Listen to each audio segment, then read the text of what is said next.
This is the story of a man named Stanley. Stanley worked for a company in a big building where he was employee number 427. Employee number 427's job was simple. He sat at his desk in room 427 and he pushed buttons on a keyboard. Orders came to him through a monitor on his desk, telling him what buttons to push, how long to push them, and in what order. This is what employee 427 did every day of every month of every year. And although others might have considered it soul-rending, Stanley relished every moment that the orders came in, as though he had been made exactly for this job. And Stanley was happy. And then one day, something very peculiar happened. Something that would forever change Stanley. Something he would never quite forget. He had been at his desk for nearly an hour when he realized that not one single order had arrived on the monitor for him to follow. No one had showed up to give him instructions, call a meeting, or even say hi. Never in all his years at the company had this happened, this complete isolation. Something was very clearly wrong. Shocked, frozen solid, Stanley found himself unable to move for the longest time. But as he came to his wits and regained his senses, he got up from his desk and stepped out of his office. Just a step through this door, Stanley thought to himself, that's all I need. If I can make it through this door, I can make it through them all.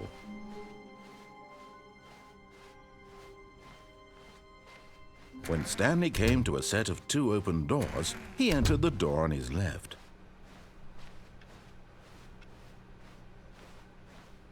Yet there was not a single person here either. Feeling a wave of disbelief, Stanley decided to go up to his boss's office. Coming to a staircase, Stanley walked upstairs to his boss's office.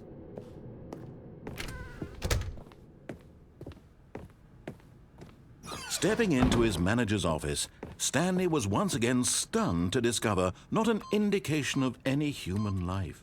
Stanley was in such a rush to get through the story as quickly as possible, he didn't even have a single minute to just let the narrator talk.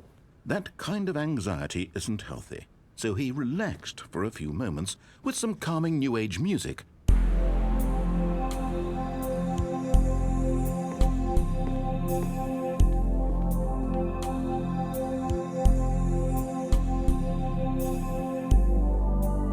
Feeling soothed and rejuvenated, Stanley calmly walked forward into the opened passageway.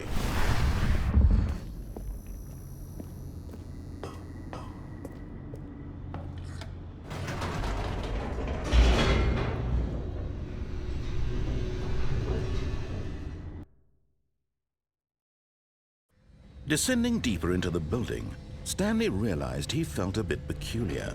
It was a stirring of emotion in his chest, as though he felt more free to think for himself, to question the nature of his job. Why did he feel this now, when for years it had never occurred to him? This question would not go unanswered for long. Whoops, nope, never mind. Stanley actually got back into the elevator and went back up. Silly me. Why did Stanley do that when he knew that it would just lead back to his boss's office? Well, that's a great question. I just can't wait to find out.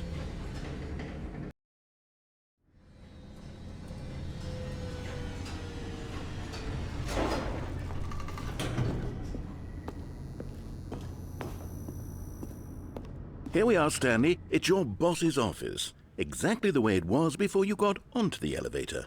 It's still just exactly what it is. What a decision you've made to come up here and look at the office again.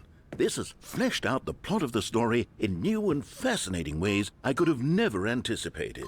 It's that keen eye for storytelling that you have, an incisive rapid fire of critical plot points, one after the other, weaving a rich tapestry of uncompromising narrative. Wow! I'm bolted to the edge of my seat.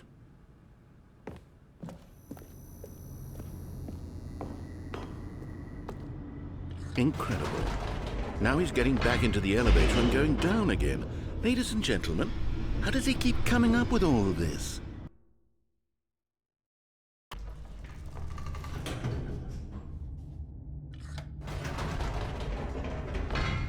Did you think we were going to go forward down the spooky corridor? No. It's time once again to go back up in the elevator. I can't even begin to grapple with what might be up there. Is it the boss's office again? Or what if it's the boss's office this time? The suspense is killing me.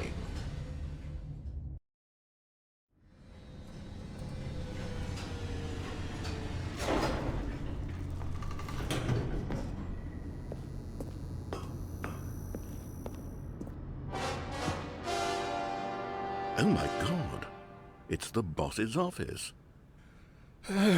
This absolutely changes everything for me. Give me a timeout here for a minute while I process this.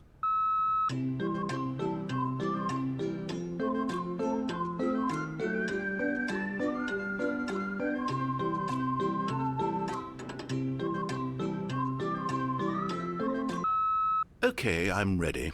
I'm prepared to embrace this stunning revelation and to move forward with... No, wait. No, I need more time to process.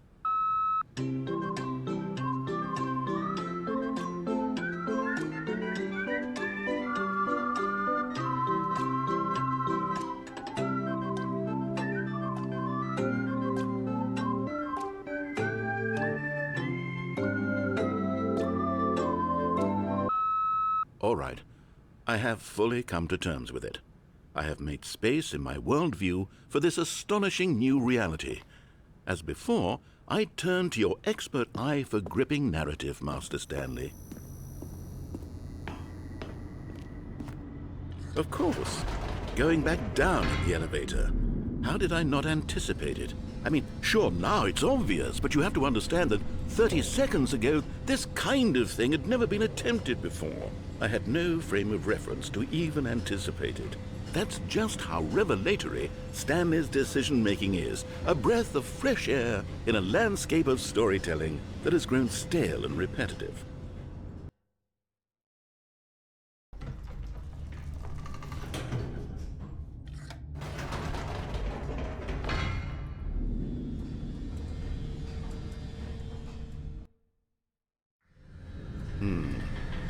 You know what? I've just thought of something. Hold on, let's stop for a moment. Don't you realize? It's the anticipation, Stanley. You and I, we have no way of knowing what will be at the top of this elevator. But the suspense, the agony of waiting and anticipating and having to guess, that's the real thrill. Oh, I simply don't want to let that feeling go. It's so precious, so fleeting. Why don't we take this elevator ride nice and slow? There we go. Isn't this so much more exciting? You know, Stanley, it seems like nowadays the only thing that audiences want is to be shocked as loudly and frequently as possible. They want big, explosive moments flung right in their faces from the very moment that things get started. But where's the tension? Where's the trust in the audience to build a slow and nuanced appreciation for the story, the characters? Why aren't we given time to imagine the surprises, to have to think and to anticipate and then to marvel at the eventual reveal?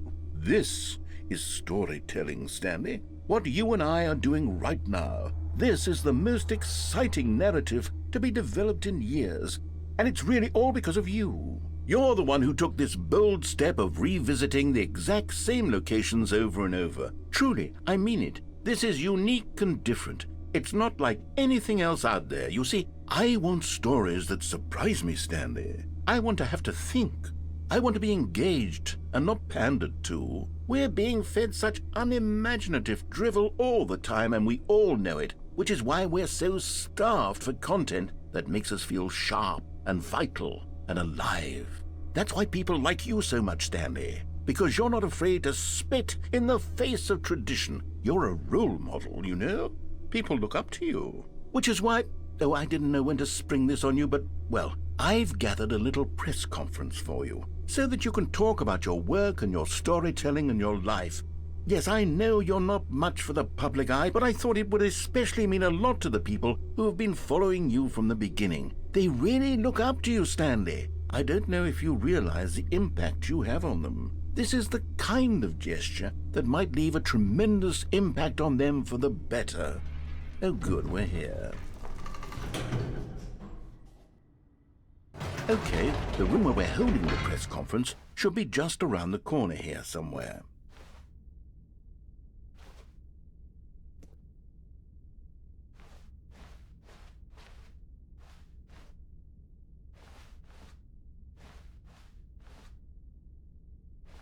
Ah, yes, here it is, just through this door.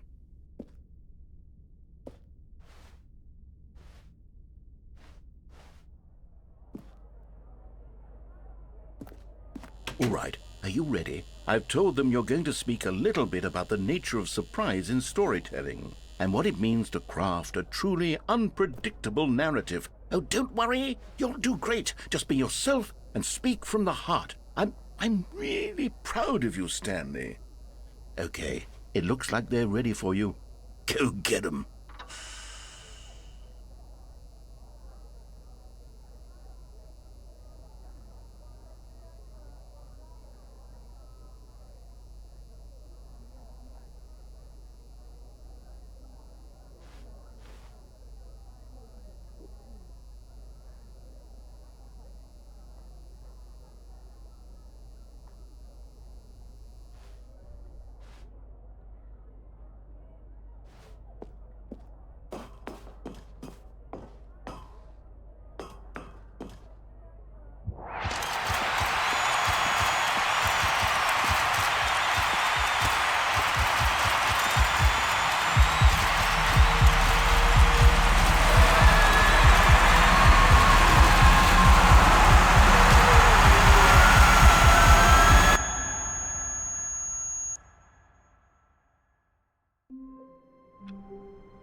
All of his co-workers were gone.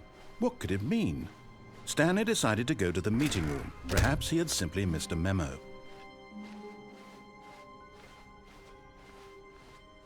When Stanley came to a set of 2 open doors, he entered the door on his left.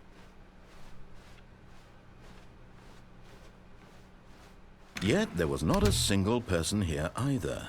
Feeling a wave of disbelief, Stanley decided to go up to his... Coming to a staircase, Stanley walked upstairs to his boss's office. Okay, I think we all know the drill by now. Blah, blah, blah. Dark secrets, the keypad. Stanley pushes some buttons. Oh, hey, look, it's a new passageway. Quelle surprise.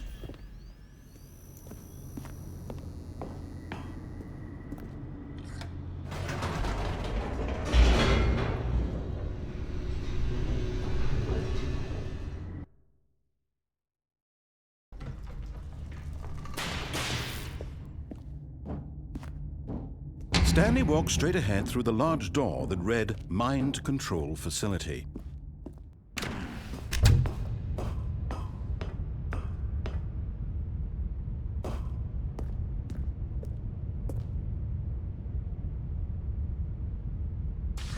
The lights rose on an enormous room packed with television screens. What horrible secret did this place hold? Aha! You've made it to the bottom of the mind control facility. Welcome! You see, back when the Stanley Parable first launched in 2013, getting to the bottom of the mind control facility was a bug that we simply didn't catch during development. And you all sent us lots of photos of it on Twitter and acted very superior about it. And you're all very, very clever. Good for you. Anyway, when it came time to update the game, we knew that we had to do something about this little goof of ours, so here you go. New content. You can call it the bottom of the mind control room ending, if that enhances your perception of the value of these updates. Isn't that what you crave? New content? Always more content, more content, more. And I'm here to give it to you. I'm here to make it seem like we really covered every nook and cranny of the game, with secrets and Easter eggs. How about this? We wrote a new piece of music just for this section. You won't hear it anywhere else in the game. It's a secret that's just for you. That's how special you are. We call this track Good job you've made it to the bottom of the mind control facility. Well done.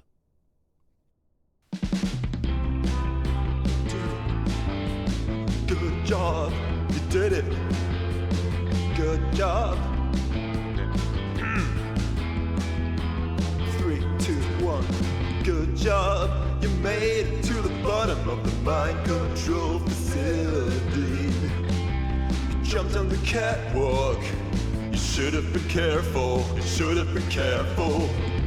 It used to be a bug, but now it's an ending. Now it's an ending. I believe in you. I believe in your ability to cross this barrier and chase your dreams. Railings don't mean anything. Good job, you did it. Good job, you did it. Good job, you did it. Good job, you did it. Good job, you did it. Good job, you did it. Good job, you did it. Good job, you did it. Good job, you did it. Good job, you did it.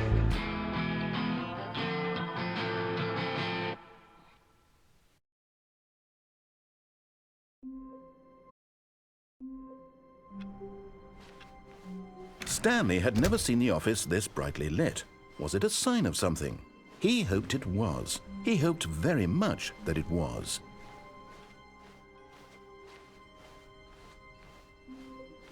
When Stanley came to a set of 2 open doors, this was not the correct way to the meeting room, and Stanley knew it perfectly well. Perhaps he wanted to stop by the employee lounge first, just to admire it. Standing now in this incredible room, Stanley for the first time understood true happiness. But eager to get back to business, Stanley took the first open door on his left. Stanley was so bad at following directions, it's incredible he wasn't fired years ago.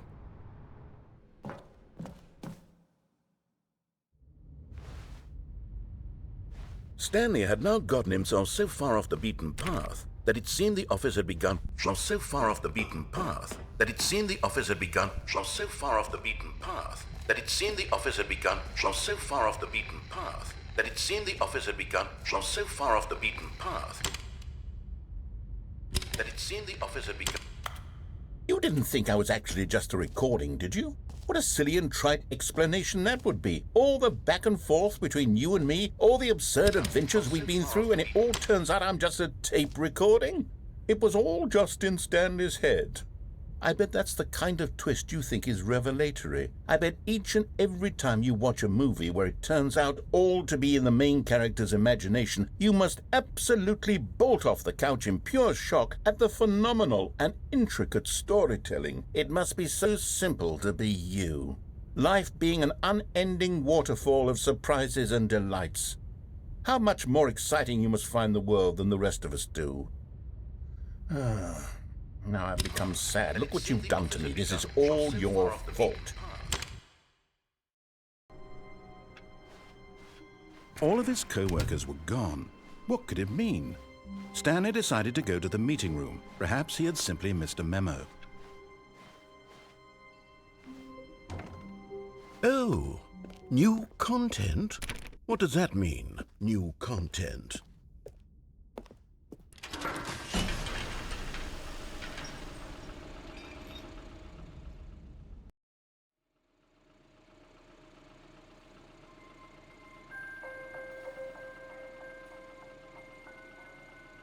Hello, and thank you for playing the Stanley Parable Ultra Deluxe. As you may know, the Stanley Parable was a video game released in 2013 on home computers.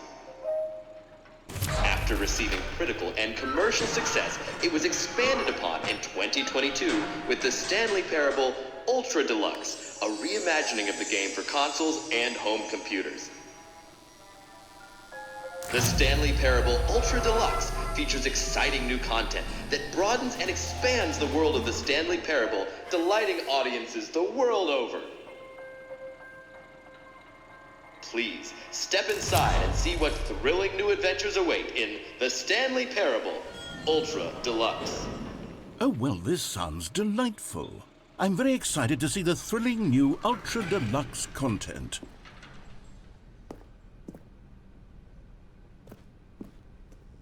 Okay, so far it's an elevator. Nothing special yet, but I'm sure it's just the beginning of a mesmerizing adventure.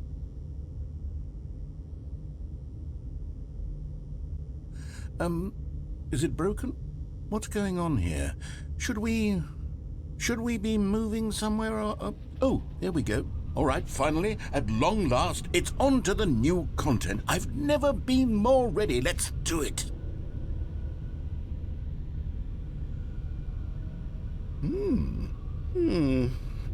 I have to say, initial impressions of Stanley Parable Ultra Deluxe, mostly tedious.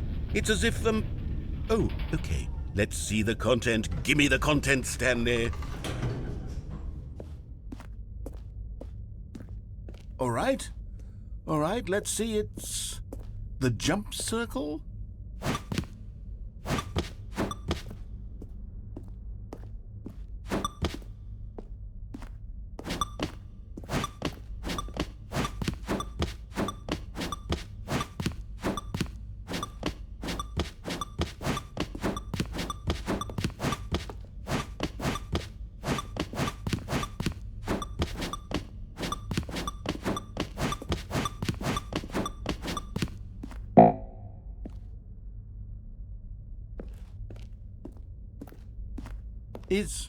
Is that it?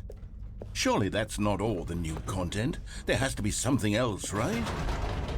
Goodness, another elevator. Stanley, I have to say, initial impressions of this game are not positive. It's just elevators and jumping. Is this what passes for exciting new content? If this is new content, then I could just read you the whole dictionary. There's 20 hours of new content right there. Hell, I could count to 30 trillion. You could put that on the box. The Stanley Parable Ultra Deluxe, now with over 1,000 hours of new content. And oh, wait, there's more. Very good. Yes, I knew there had to be something else. Let's see it. I'm ready for whatever it is.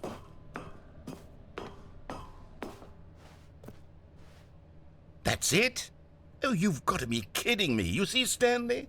This is what happens when greedy video game developers with no respect for their fan base rush a cheap expansion to market for no reason other than to make an easy dollar. And don't get me started on the level of craftsmanship that's gone into it. In fact, I'm looking right now at the game's achievements, and it's hard to believe one of them actually says, "Test achievement, please ignore." What quality assurance department signed off on this?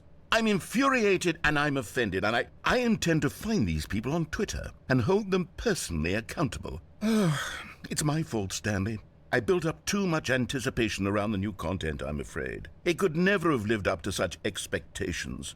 If you're still with me, why don't we just reset the game and we'll try to get back to what the Stanley Parable is really about. No frills, no gimmicks. Just you and me having a great time together like always. What do you say, friend?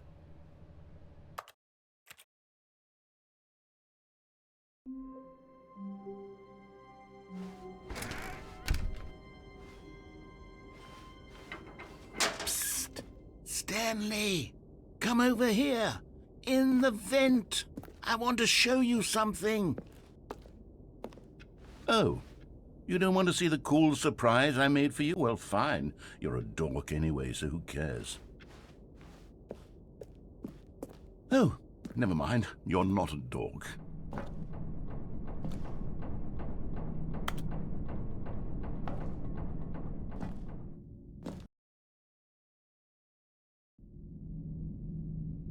Okay, you remember how cheap and unsatisfying the new Ultra Deluxe content turned out to be? Well, it got me thinking about the past, and how much better the Stanley Parable used to be. So I made something special and tucked it away here where the game's developers won't find it. Just our little secret.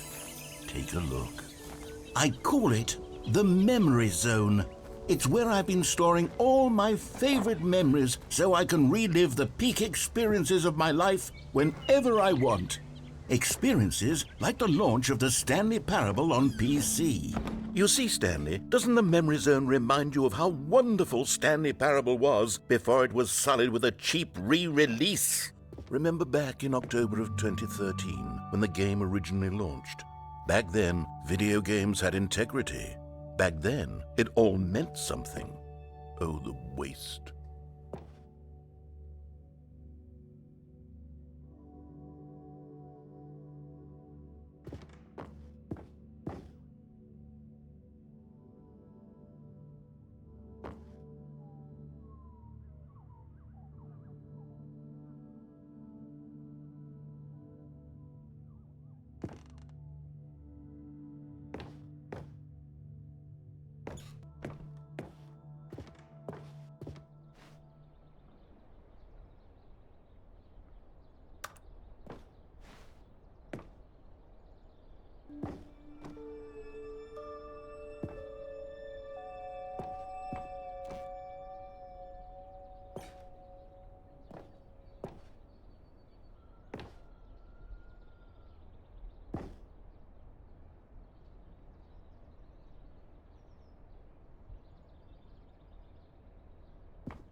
And over here is where I keep reviews of the Stanley Parable. Like this stunning triumph of games journalism, 10 out of 10 from Destructoid.com. James Stephanie Sterling writes, and I quote, "Where so many games that aspire to be more than games end up less than any form of art, Stanley Parable strives and then succeeds to be every game ever created." Did you hear that, Stanley?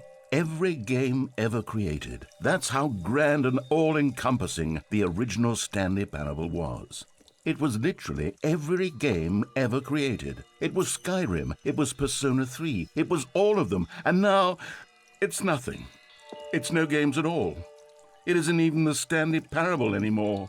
It's just a husk now, a lifeless husk with an hour of new elevator content.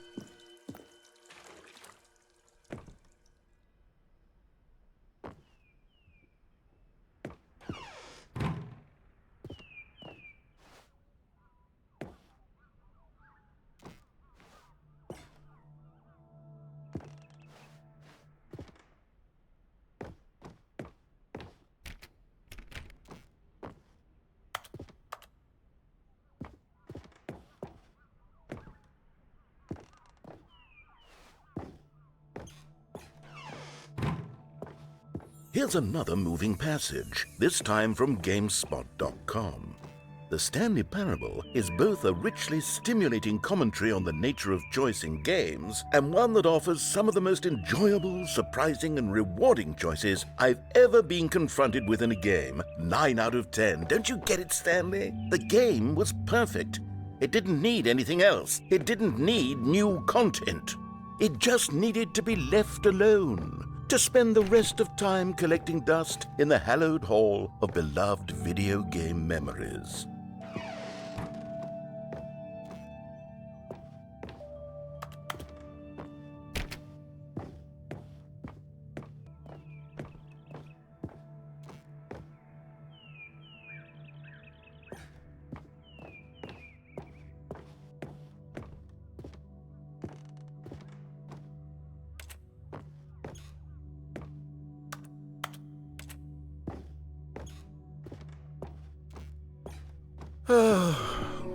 These were simpler times, Stanley. But I wouldn't give to go back, to have it all over again. Wait, hang on. I don't recall this part of the memory zone before. What's this? What's down here? Oh, no. Oh, God, no. Stanley, it's a collection of reviews from Steam, the online video game distributor. I haven't looked at these in years. I can't even imagine what's been collecting down here. Surely these reviews were glowing as well, weren't they? Honestly, I could not be bothered to play this game to full completion. The narrator is obnoxious and unfunny, with his humor and dialogue proving to be more irritating than entertaining. Unfunny! I'm not trying to be funny.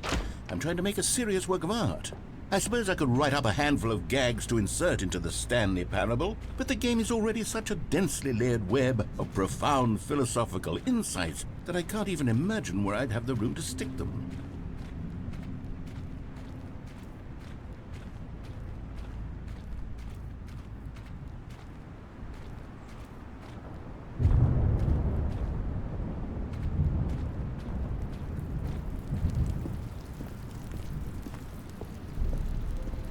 Okay, let's see what this one says.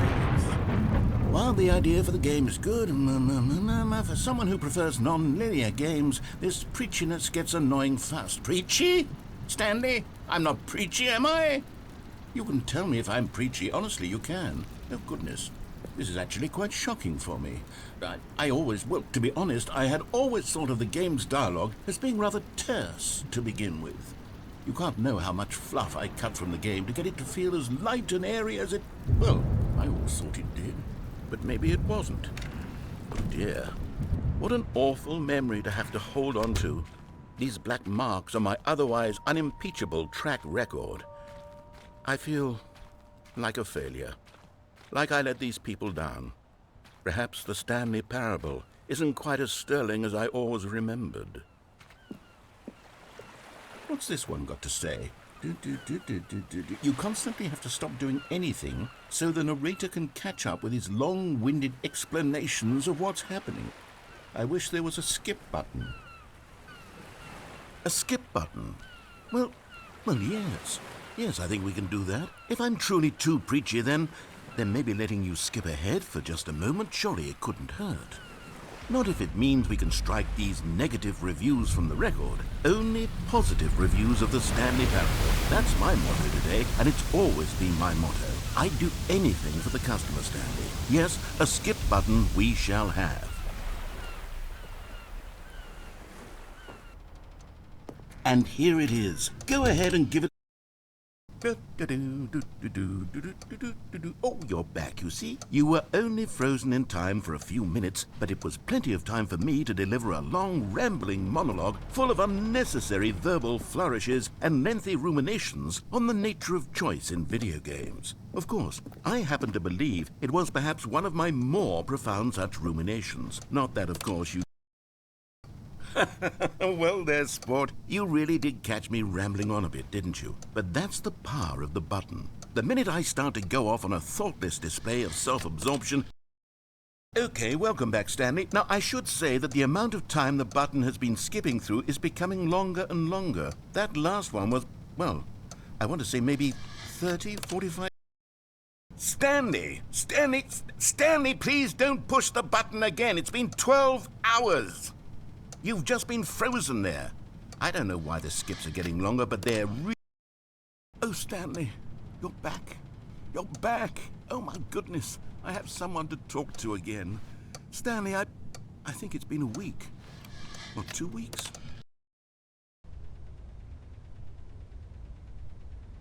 Oh, hello. It's you. You're here again. Welcome. I have had time to think about you and about us and about everything we've been through. I've had so much time. I stopped keeping track after a year. Have you ever sat down in one place and not moved for one entire year? Let me describe it for you. To begin with, there is...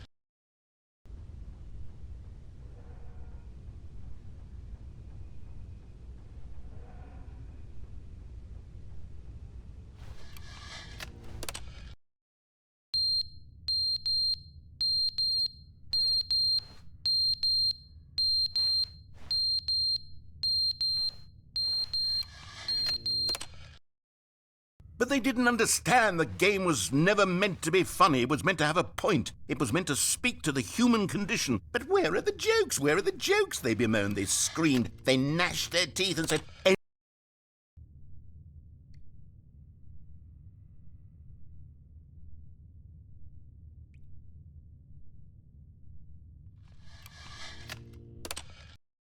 The end is never the end, is never the end, is never the end, is never the end, is never the end, is never the end, is never the end, is never the end, is never the end, is never...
All of his co-workers were gone.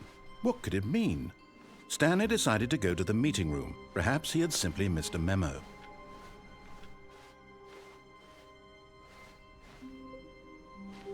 Oh, good. You noticed my sign. Yes, I have something very exciting to show you.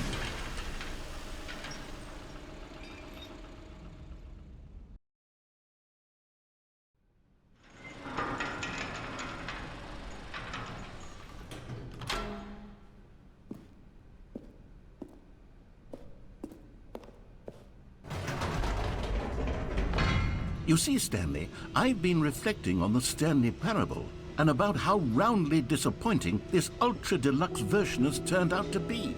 The original Stanley Parable was a landmark, and any new content for it should live up to that legacy. So forget this ultra deluxe nonsense. I say we take it one step even further. Which is why I'm very proud to announce for the first time ever, the Stanley Parable 2.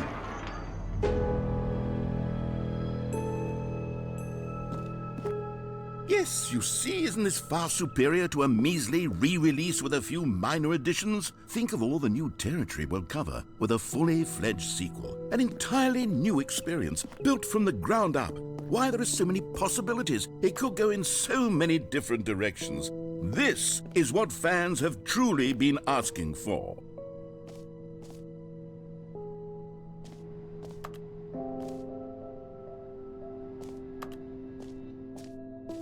Calling it the Stanley Parable 2 is just so much catchier than Ultra Deluxe, don't you think? Ultra Deluxe? What does it even mean? But the Stanley Parable 2, now that's an artistic statement right there. It's future-oriented. It screams progress and innovation and long-term franchising potential.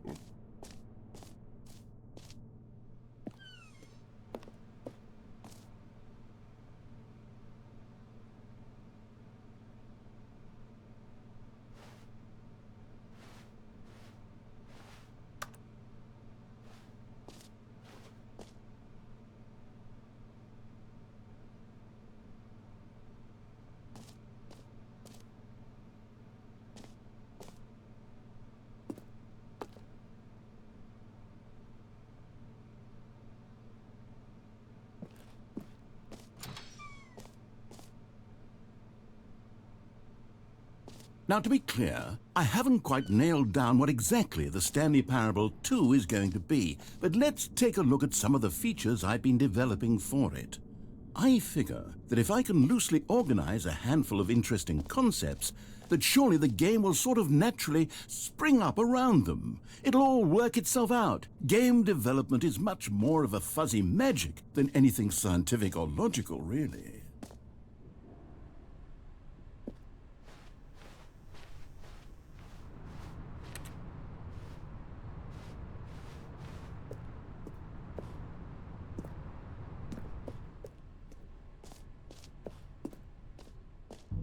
Here we are. Go on, try out some of the new features.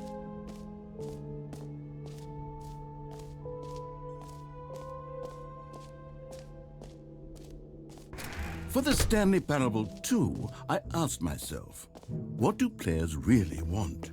And of course, the first and most obvious answer is that they want to be individually recognized and validated as people. So with that in mind, my first addition to the game is this button which speaks the name of the person playing the game. Isn't that wonderful? Jim. Sorry, I should have clarified. Right now, the button only says the name Jim. But of course, in the final game, this button will say your name, whatever name that is. Here, let's have you role-play as Jim to really simulate the full experience of this feature. Just play along. I promise you'll love it. Okay, here we go. Let's take a deep breath, clear your mind, forget whoever you are, and simply become a person named Jim. Jim. Whoa, hold on. I wasn't finished setting up the backstory. If you don't properly roleplay as Jim, then you'll never understand the impact of this button. Otherwise, it's just a stupid button that says somebody else's name. Okay, we're doing it again, and this time let me finish first. Now, allow yourself to become Jim. Jim. Jim. All right, fine, whatever. It's just a meaningless button that says Jim. Are you happy now? Get out of here. I'm done with this button. Why don't you go humiliate me in front of a different feature that I worked very hard on? Jim. See, if you'd only played along, that would have been your name the button says, but no. Instead, I can't even think about it. I'm taking the Jim button away. Jim. Jim. Jim. Jim. Jim. Jim. Jim. Jim. Jim.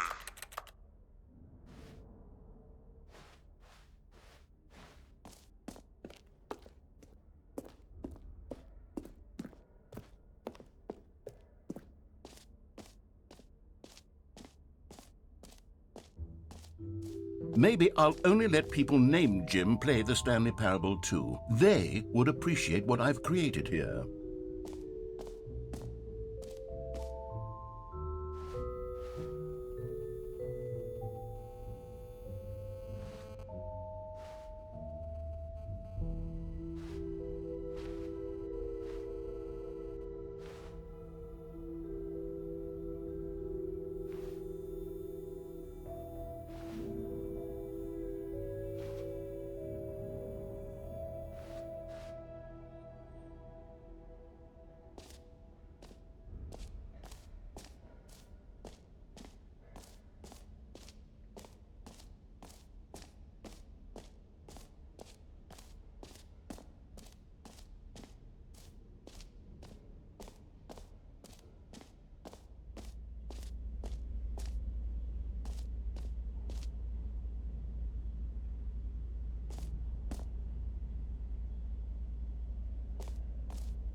Stanley, here's an idea that I'm truly fond of. It's never been done before in a video game.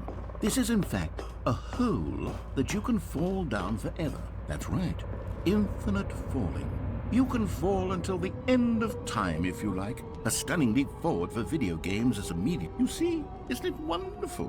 One of my more ingenious concoctions, if I do say so. Now then, since you've gotten to see the infinite hole, you can press the teleport button to pop back up to the top, and we can continue onward. Now, I don't mean to be a bummer, but I do recommend you use the teleport button to go back to the top. Maybe do it on the sooner rather than later spectrum of things.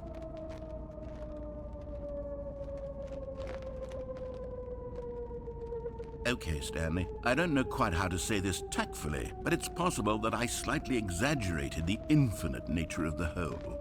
Is it a very, very deep hole? To be certain it is.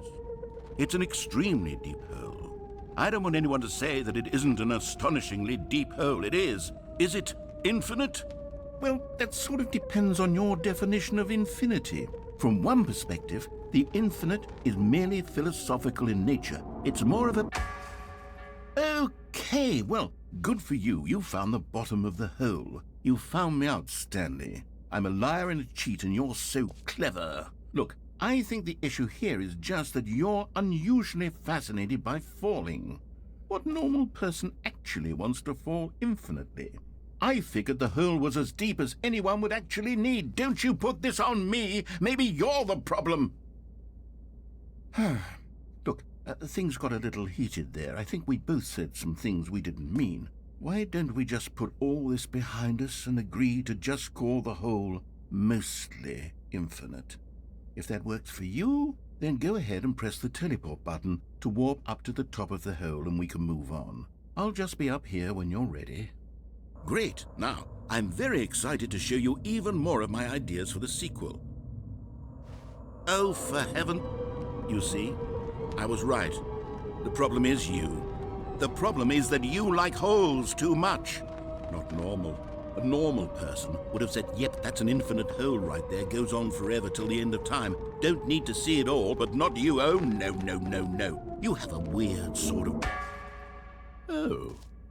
Did the hole seem even shorter to you this time? I couldn't help but feel like you spent a little less time in there than you did before. I mean, admittedly, I didn't make an infinite hole, but I didn't think it was that not infinite.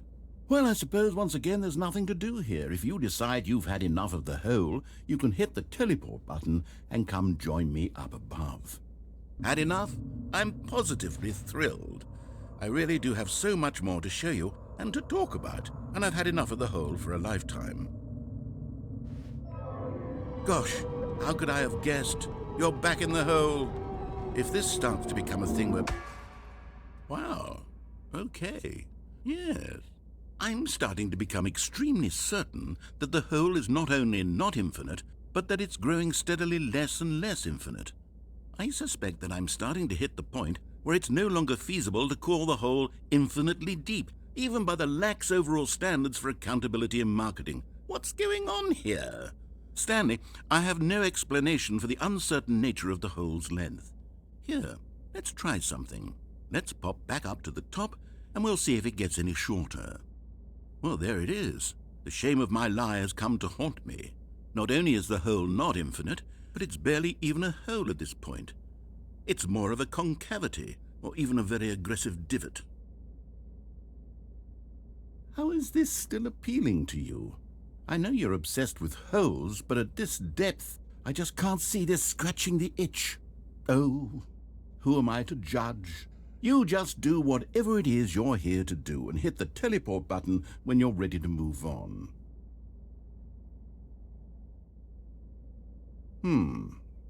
Is the, teleport button not working? You sure? Well, I mean, I really don't have an explanation. It was working just a moment ago. Try it again. Still nothing? Well, I suppose there is one thing I can do to fix this. I'm out. Goodbye, Stanley. You couldn't bear to be away from the hole, and now you'll get more time with it than you could ever have asked for. It's a win for everyone. You get to be with the hole, I get to do literally anything else. Take care, Stanley. I hope you and the hole have a wonderful rest of eternity together.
My head's stronger. Now you're no longer using up the space of my.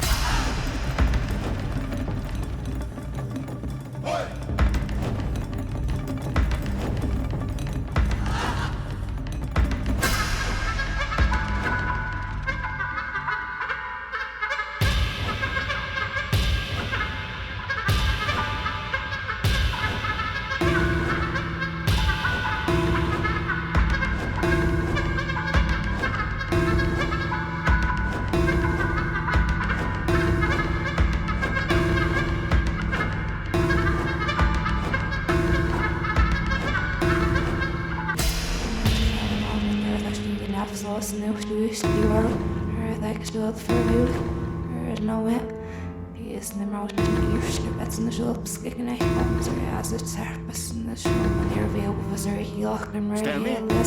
Stanley? Stanley! Oh, good, you're awake. It seems you had sort of dozed off there, drifting away into dreamland. But we can't have that, Stanley, because this hole is just so darn fascinating that I want you to be wide awake for every second of it. You don't want to miss a single moment. So how about if I just pop in from time to time and wake you up to keep you really, truly focused on the hole? From the looks of things, you and I will have many, many years here in this hole, and I'm looking forward to all of them. Stay alert, Stanley. I'll be back. Toodle-pip.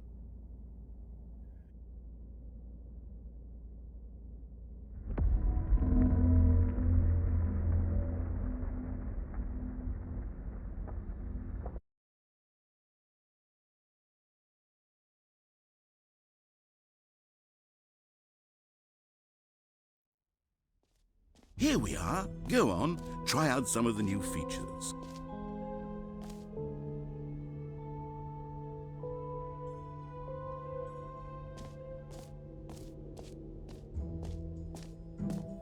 Okay, I'll be honest, I haven't yet decided on this one. I think that in the new version, the office could use a bit of decoration, like balloons. But I'm undecided on Get Well Someday and Happy 12th Birthday. Which would you go with? You know, sometimes when you solicit another person's opinion, it makes you realize that you knew which one you actually really wanted all along. Happy 12th birthday, step-niece, it is.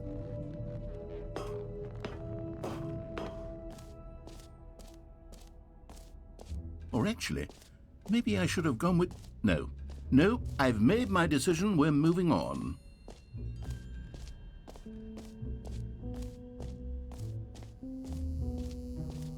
Now, here's something special. You remember that broken test achievement that got left in the game on accident? Well, I'm developing a technology to simply give you the achievement. Yes, you see, you'll come to this lever, and when you pull it, the achievement will be... Okay, perhaps I should have clarified. This is technology that will exist. Right now, the achievement is still fully broken. I'm not a wizard, Stanley, but I guarantee it will be fixed in the sequel to at last satisfy the hordes of ravenous fans all over the world who have been uproariously demanding this feature. Gamers, we hear you, and I promise it will happen.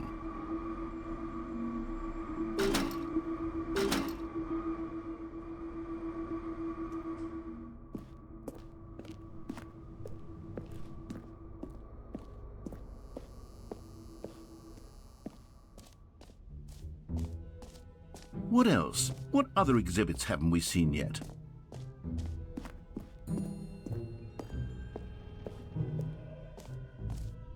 Ah, collectibles.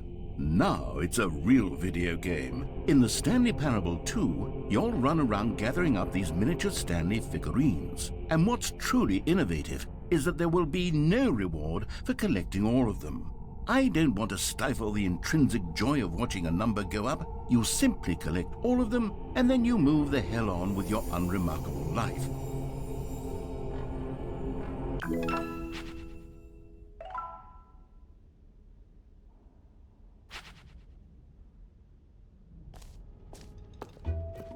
God, it really is the worst when you collect everything in a video game and then they give you a big fancy reward for it. Absolutely tragic. You know what? Let's bring the jump circle back for Stanley Parable 2 as well. It's... Oh, wait. You already spent all your jumps the first time we saw the jump circle? Oh, well. I suppose it can just be a nice decorative piece then.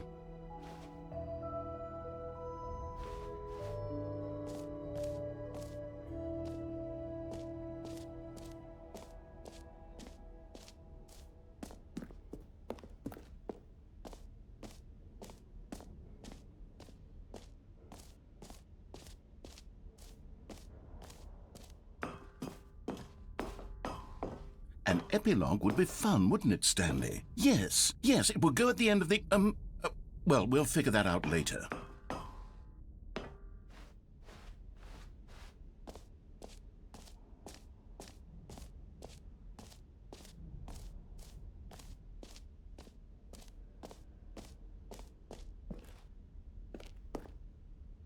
A common complaint of the Stanley Parable was that it was confusing and paradoxical, that it engendered a chaotic sense of reckless despair in those who played it. Well, I'm happy to say that after much consideration, I've engineered a clever solution to this fundamental problem with the game.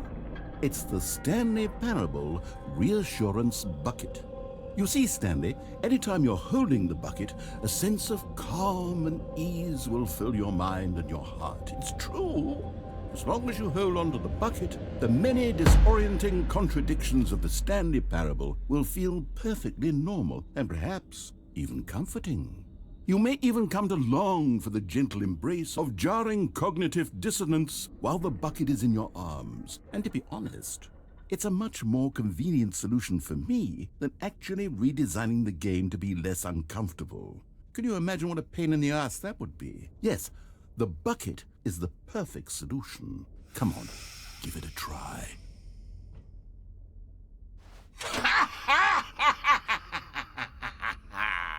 Can you feel it? The glow of comfort, even in the face of crushing despair, must already be sweeping through your body. And in fact, can I say that I do believe the bucket lends you an air of charisma as well? I think that just holding it has made you the slightest bit more attractive as a person. The benefits of the bucket seem to go on, don't they? All this and more await you in the Stanley Parable 2.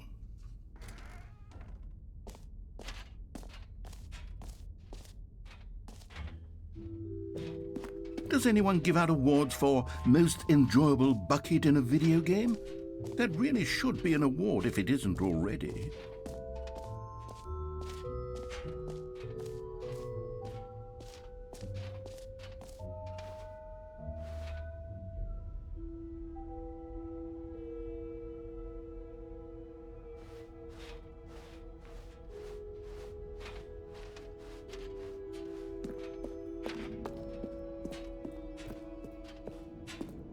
All right, have you seen everything you wanted to? Ready to move on now?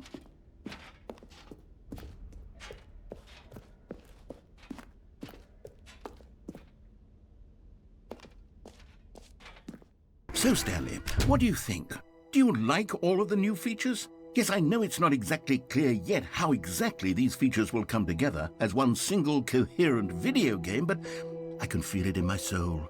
It's going to work. There's definitely a good game in there somewhere. Say, let's do an experiment. I'll arrange these new features together, and we'll see whether or not it coheres into a meaningful gameplay experience. Okay, are you ready? Here it is. I give you the Stanley Parable 2.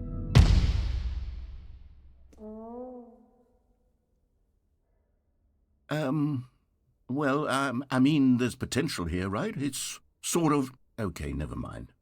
Hold on, let me do a different arrangement. Okay, yes, this is much better. I feel good about this. Here we go. Version 2. Who am I kidding, Stanley? This isn't a coherent video game at all. It's a lot of gags. And I do very much enjoy creating gags, but they don't add up to anything. I wanted more than anything to create a sequel that would capture all the magic of the first game. I wanted fans to love it. No matter how good these gags are, they won't stand on their own. They would need the structure and the gameplay of the original. Wait, maybe that's it. I can take the original Stanley Parable and simply, insert a few of my new features into it. Tastefully, of course. With respect. With care for the vision and integrity of the original game. Would it possibly work? I suppose it could. But it would need a really, really tremendous title screen. A title screen that says with bold and uncompromising conviction, "This is the Stanley Parable 2." Let me see if I can whip something up. All right, perfect. Go ahead. Take a look.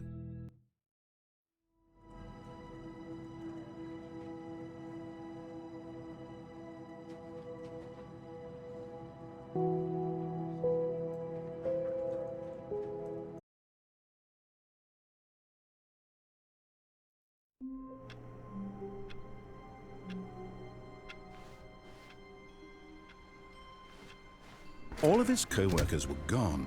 What could it mean? Stanley decided to go to the meeting room. Perhaps he had simply missed a memo. Stanley picked up the bucket.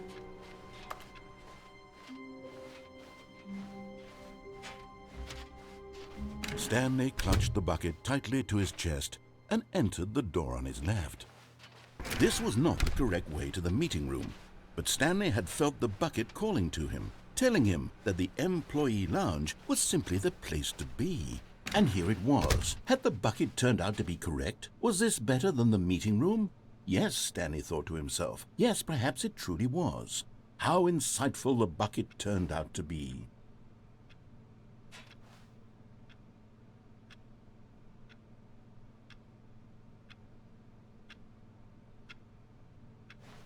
Truly, being here with the bucket was a grand adventure. Stanley reflected on all they'd been through together. First, walking through the door on the right, then walking to the lounge, then arriving at the lounge. What a thrilling journey the bucket had inspired.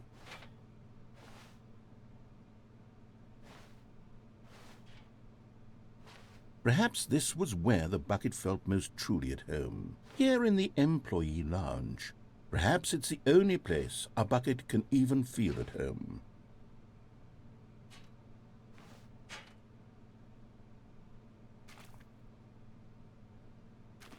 Stanley decided to just give the bucket absolutely as much time as it needed to be in the lounge. Clearly, the bucket and the employee lounge shared a special connection. But finally, the bucket was done being in the lounge, and they took the first open door on their left to get back to business. No, said the bucket. Don't go to the meeting room. Go somewhere else. The cargo lift. Good, said the bucket. Now ride the lift all the way to the top. There's something up there I need you to do. Stanley did not question why or how this bucket was speaking to him. It should have alarmed him, of course, because buckets can't talk. But Stanley chose not to think about this obvious fact. He was firmly convinced that the bucket had spoken to him, and he unthinkingly did whatever the bucket asked.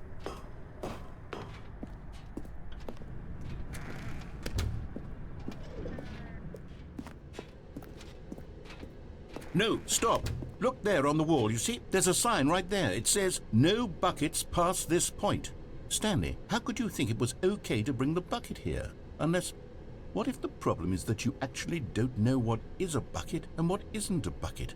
I suppose that would explain a lot about your behavior up to this point. Which, if that's true, well, my goodness, I think we have to do something about it.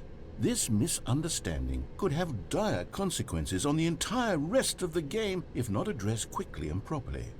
So much of the impact of the story is dependent on your understanding of what is and isn't a bucket. Please, step in here for a moment.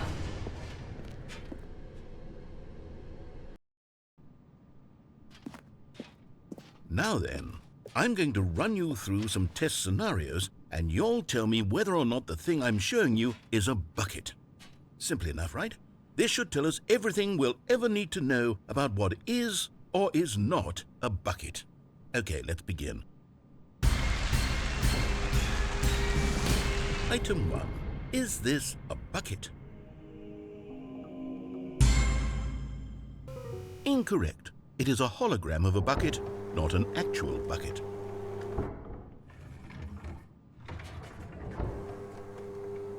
Item 2. Is this a bucket?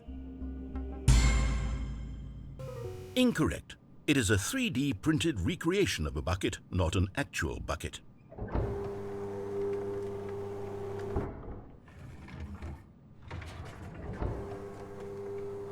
Item 3. Is this a bucket?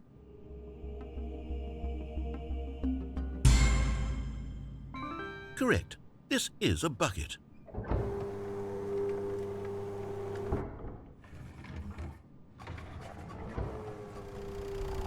Item 4. Is this a bucket?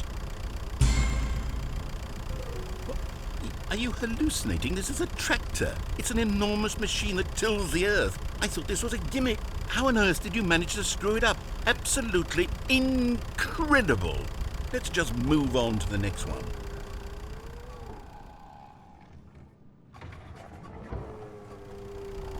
Is this a bucket? Correct. This is a bucket.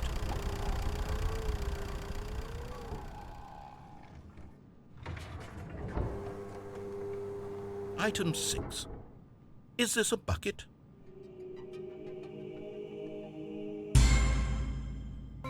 Trick question. Both. Gotcha.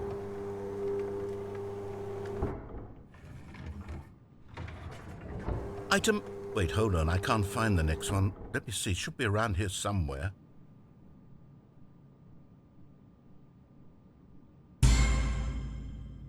Okay, you and I both know there isn't anything here. And I don't appreciate the implication that nothing is a bucket when we both clearly know that a bucket is something, and therefore nothing could possibly be something. Unless, in your twisted mind, have you somehow convinced yourself that a bucket is nothing? Answer me straight, Stanley. Do you believe that nothing is a bucket? You know what? I'm too confused to even sort it out. I've lost all sense of perspective. What is a bucket? What isn't a bucket? Mere moments ago I could answer these questions with confidence, and yet now I'm somewhat adrift. Do any of us know what a bucket is? Am I a bucket? Stanley, I can't keep doing this. I'm losing myself, and myself was all I ever had to begin with. I'm afraid the bucket is threatening to tear our relationship apart. I can't have that. I'm sorry, but I'm going to erase all buckets from the game entirely. Okay, here we go.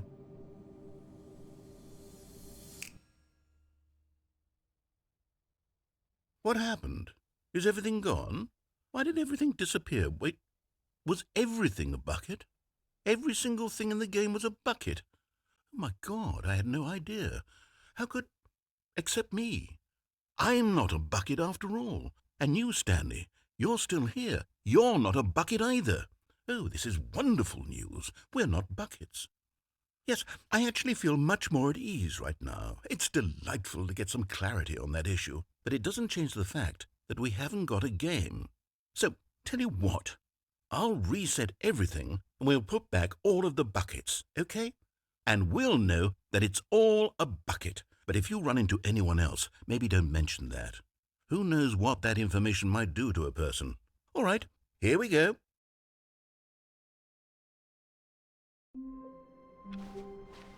All of his co-workers were gone. What could it mean? Stanley decided to go to the meeting room. Stanley lifted the bucket into his arms, and a wave of comfort rushed over him. Stanley clutched the bucket tightly to his... This was not the correct way to the meeting room, but Stanley had felt the bucket calling to him, telling him that the employee lounge was simply the place to be. And here it was. Had the bucket turned out to be correct? No, never mind. The bucket was wrong.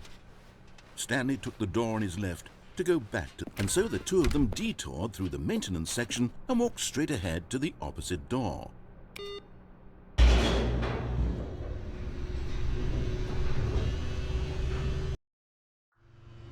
Oh, good, Stanley. I'm glad you found your way here. I knew you'd find this place eventually. You see, your friends and I are concerned for you, Stanley. We've come together here because we care about you very much. It's this bucket you're carrying around everywhere. The bucket isn't even from the original Stanley Parable. It's just sequel content. We're the ones that matter, Stanley. Classic characters from the first game, like the Adventure Line and the Broom Closet. Because that's what fans want from a sequel. They want more of their favorite jokes, not this bucket that they've never seen before. Yes, I know I'm the one who gave you the bucket, but you're spending too much time with it. Don't you want another story involving the Adventure Line? We could make the Adventure Line go somewhere new. Yes, yes, that's what the fans want. Let's do it.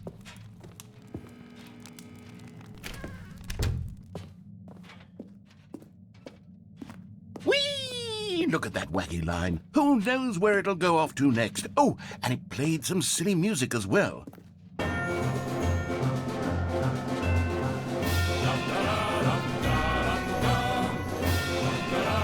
Now this is what the Stanley Parable is all about. Don't you remember all those great jokes from the original dialogue? Also, Stanley is addicted to drugs and hookers. Yes, it's as classic now as it was back then. Let's do it for the fans, Stanley. Let's give them more content exactly like this. But if we want to do that, you're going to have to give something up. Don't you get it, Stanley? We need to get rid of the bucket. That's why I'm very proud to introduce a brand new character. This is the Bucket Destroyer. I think it'll make a wonderful new addition to the rich lore of the Stanley Parable. True, it also was not in the original game, but it's such a well-fleshed-out character with so much personality that to me it already feels as though it's been part of the cast all along. Don't you agree? Can you guess what the Bucket Destroyer does? Surely you don't need me to spell it out for you. Go ahead now, Stanley. Say goodbye to the bucket, and then pop it into the machine when you're ready.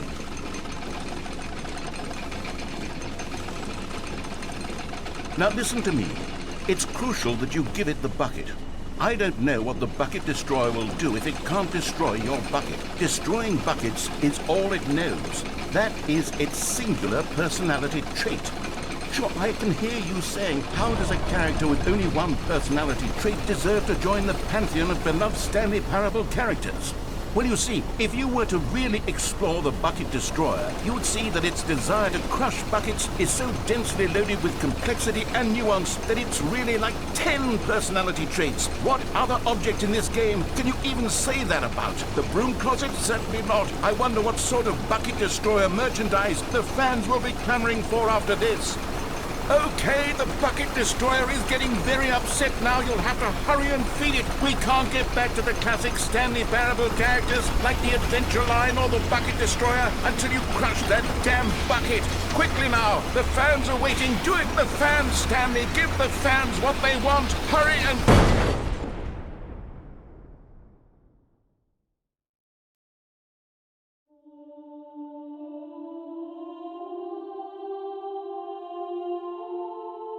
The Bucket Destroyer, my prized creation.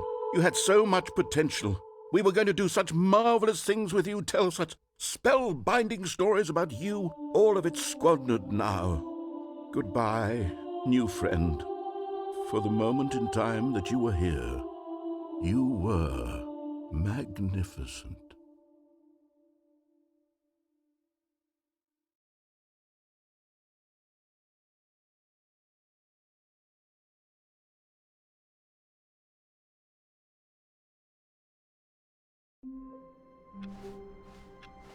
How long was I sitting there? Stanley wondered to himself. Minutes?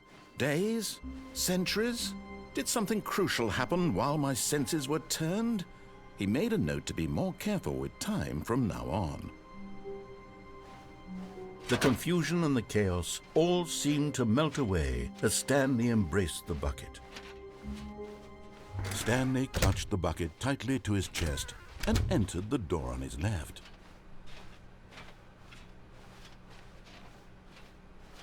Still no one was here.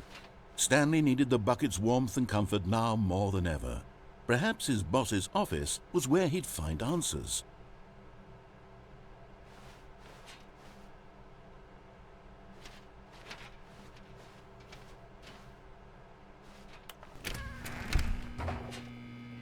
Oh, Stanley, can you feel it? The Broom Closet. It wants the bucket. You can feel that, can't you? The aura of jealousy? It's as clear as day. This Broom Closet believes it deserves the bucket. I can really feel it now. It's a bucket. It belongs in a broom closet. That's what the Broom Closet is trying to say here. It's supposed to go with the other cleaning supplies. Good for you, Stanley. Don't give in. Don't hand over the bucket. I know how hard it must be, given the pressure that the Broom Closet is putting on your shoulders right now, but you have to be strong. This is your bucket. This is your companion and lifelong friend. You can't hand it over. Oh, no. We're getting into name-calling now, it seems. Is this how low the Broom Closet has sunk, that it has to resort to this stream of petty insults simply in order to get you to hand over the bucket? Stanley, I never liked this Broom Closet for a variety of reasons, but even this is worse than I had imagined. And wait, now the Broom Closet has the gall to imply that you and the bucket are not truly deep and lasting friends? That your relationship is purely superficial and convenient? That your life is so banal and meaningless that you'd feel the same sort of kinship towards any inanimate object which happened to lay in your path in an even partially enticing manner? Well, I never. Go on, Stanley. Lay into it. Really tell the Broom Closet off for its demeaning comments. Expand on the wide variety of experiences you and the bucket have shared together. Go through each of them point by point. Share your journal entries detailing the rich emotional landscape of your feelings for the bucket as they have changed and evolved over the years. Let him have it.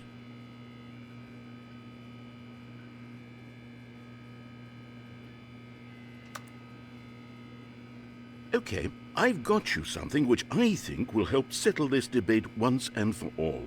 Here we go. There. Now it's settled. No more debate, no more discussion. Take a hike, Broom Closet, with all your meandering philosophical diatribes about the nature of cleaning supplies and their relationship to broom closets in the natural order of things.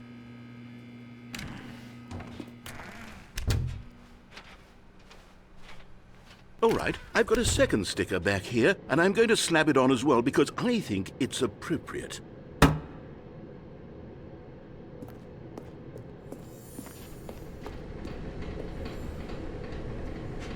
You found one of them. One of the miniature Stanley figurines. Remember, no reward for collecting all of these, only the intrinsic pleasure of a job well done. You can't buy that sort of happiness, Stanley. God knows I've tried. So, I implore you to savor each and every moment you come across one of these beautiful figurines.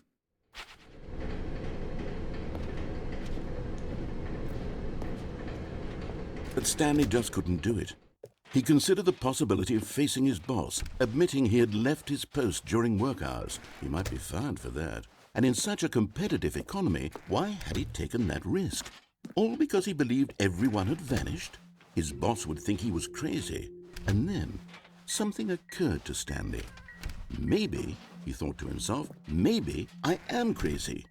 He looked down at the bucket in his arms. Am I crazy? He asked the bucket. The bucket returned his gaze, but said nothing at all. And that's strange, Stanley thought. Usually the bucket is a source of guidance and wisdom for me in difficult times such as these. He held the bucket close, yet felt none of its familiar reassurance and comfort. And that's when Stanley realized, this isn't my bucket. It's just a normal, everyday bucket. Someone else's bucket, perhaps. How did I end up with someone else's bucket? This is all terribly wrong. Surely no good would come from this. Who knows what sorts of bizarre hallucinations Stanley might experience without the psychologically grounding presence of his bucket. And indeed, now he noticed that the rooms were repeating, which was, of course, very odd. And now he felt himself floating off the ground. Oh, gracious, he exclaimed. Without my bucket, I've gone truly mad. Where is it? I must find it. Far off in the distance now, he heard it, calling to him. Stanley! Stanley, it's me, the bucket. Could it truly be? He rushed forward from room to room, passing by one bucket after the next. None of them were his. None of them were his special bucket. Come to me, Stanley. Find me. He had to find the bucket. He had to return to his old friend. It was the only way to truly restore his sanity. And then suddenly, he froze dead in his tracks. He knew where the voice of the bucket had been coming from. The real bucket was inside of him all along. It was incredibly painful. Stanley doubled over in agony and blacked out.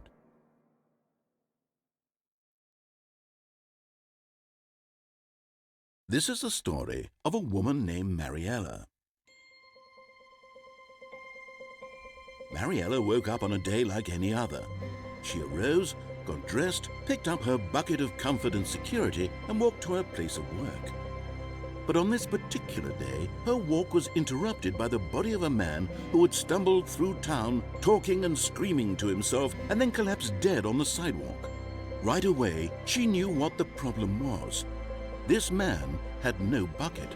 Of course he'd gone mad, ranting and raving about a narrator describing all of his actions and how everything is predetermined and free will is an illusion and it's all just a video game. It could all have been prevented if only he'd taken his bucket with him.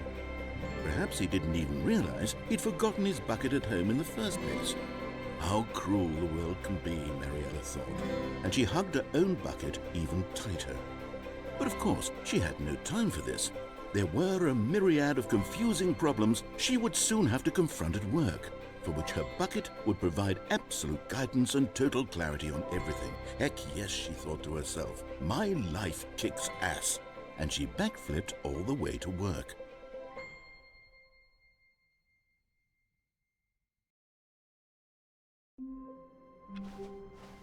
All of his co-workers were gone. What could it mean? Stanley decided to go to the meeting room. Perhaps he had simply missed a memo. Warmth spread through Stanley's arms.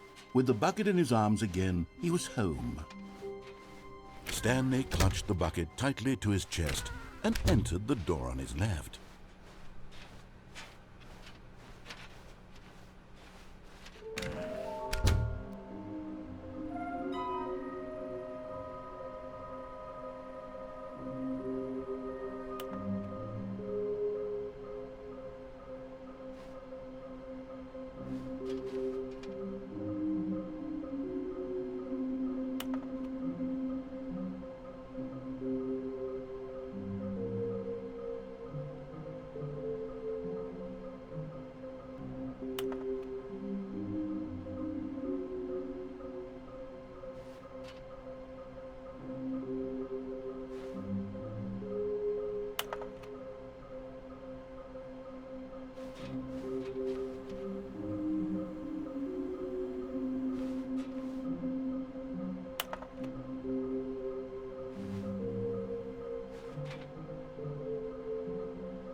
Coming to a staircase, Stanley and the bucket walked upstairs to the boss's office.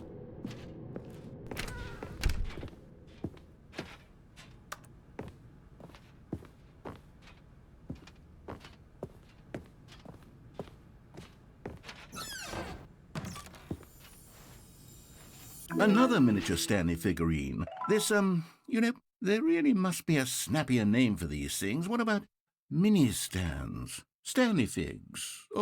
What about Stanlerines? Yes, I think I like that. Another Stanlerine under your belt.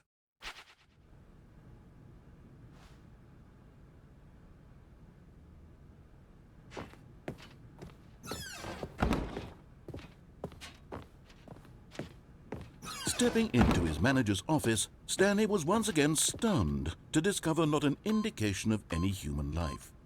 Crushed by the weight of this revelation, Stanley may have broken down into an emotional dumpster, but Stanley guessed the correct code by sheer luck. Was it that the bucket knew all along? Was the bucket guiding him? Yes, this is certainly the most logical explanation.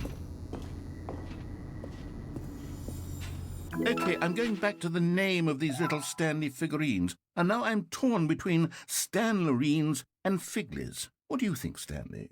What name better encapsulates the intrinsic sense of happiness that you get from seeing a small number in the corner of your screen go up by 1? Let me sit on it.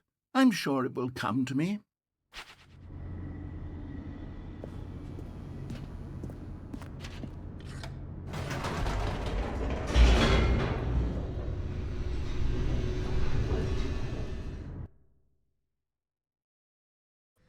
The elevator raced downward, plummeting towards an unknown fate. It would be all Stanley could do to keep himself together, if not for the bucket. Soothing him, comforting him, reassuring that in this darkest moment of uncertainty, he would be all right. The bucket is here for you, Stanley. Everything will be fine.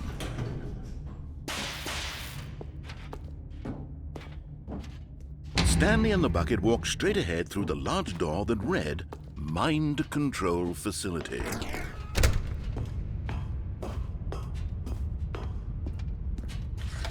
The lights rose on an enormous room packed with television screens. What horrible secret did this place hold? Stanley and the bucket both wondered to themselves.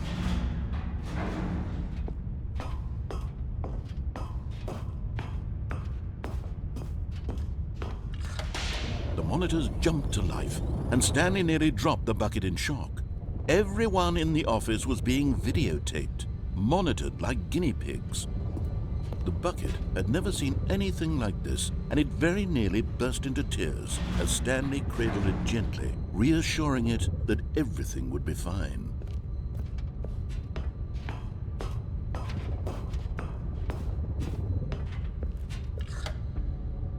Was the bucket under the mind control facility's influence as well?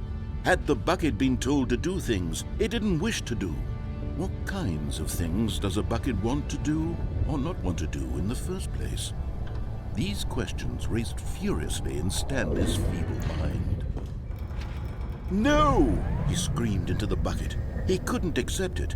His own life in someone else's control, never! He squeezed the bucket tighter. His one friend in the entire world. At this point, he could trust no one except for the bucket. But here was the proof. The heart of the operation. Controls labeled with emotions, happy or sad or content. Walking, eating, working, all of it monitored and commanded from this very place. And as the cold reality of his past began to sink in, Stanley decided that this machinery would never again exert its terrible power over another human life. For he and the bucket would dismantle the controls for good. Two best friends, Stanley and the bucket, up against the world. They high-fived in a really cool way, and the bucket made a sassy comment about taking down the system.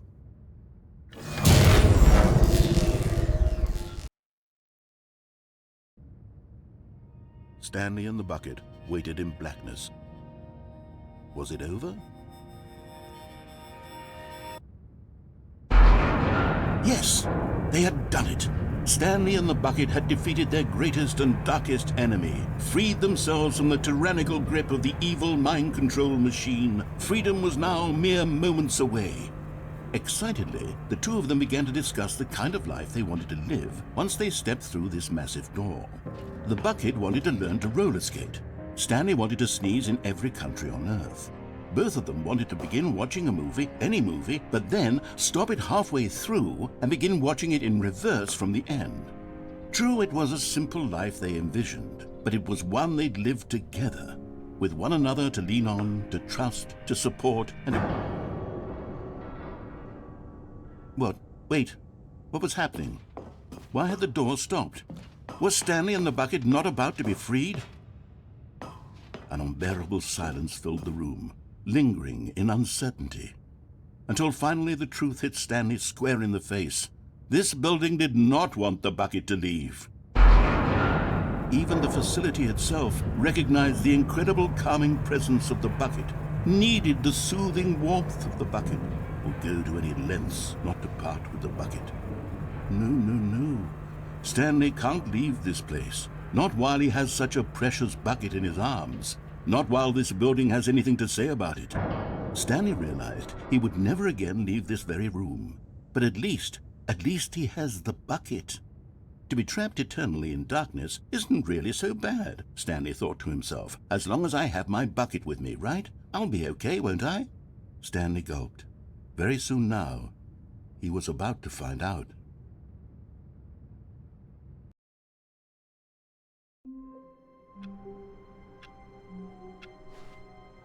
All of his co-workers were gone.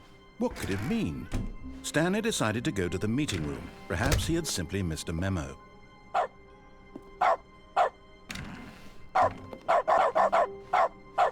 Stanley picked up the bucket and smiled. He'd never be alone again, not truly alone, not with the bucket around.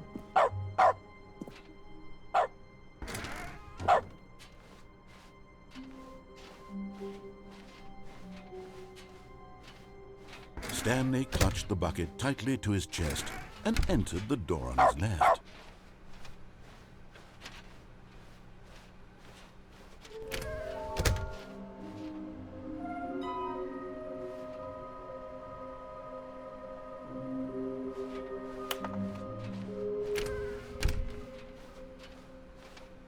Coming to a staircase, Stanley and the bucket walked upstairs to the boss's office. Stepping into his manager's office, Stanley was once again stunned to discover not an indication of any human life. But Stanley guessed the correct code by sheer luck. Was it that the bucket knew all along? Was the bucket guiding him? Yes, this is certainly the most logical explanation.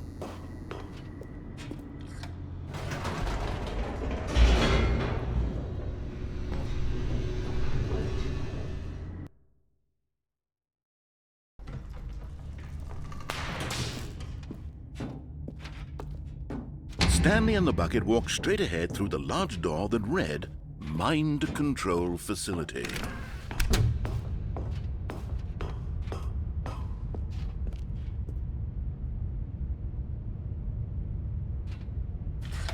The lights rose on an enormous room packed with television screens. What horrible stuff! But just as Stanley was about to proceed further into the mind control facility, he tripped and fell over the railing and into the dark void below. Thankfully, he fell directly onto the bucket, which safely cushioned his fall.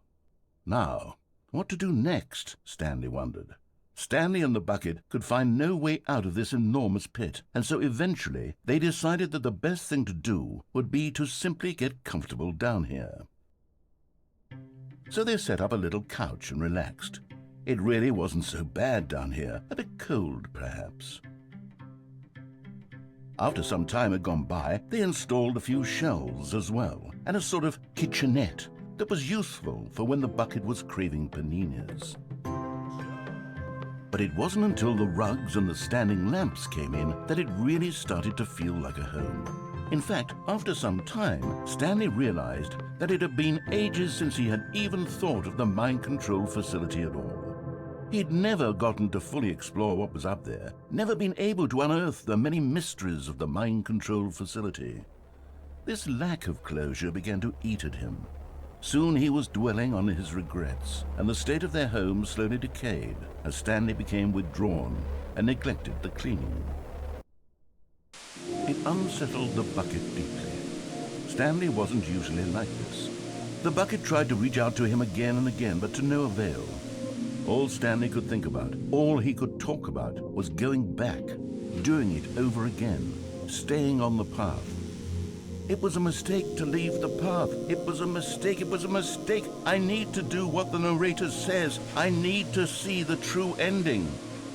This made no sense at all to the bucket, which was simply trying to live its life down here as comfortably as possible. Yet Stanley was unconsolable. This isn't an ending. This is just a hole in the ground. The bucket sighed. True, it wasn't an ending. But it's where we happen to be. And maybe, possibly, if we accept the reality of things, maybe this will become an ending eventually. It's what the bucket was counting on. The two of them waited for a very long time.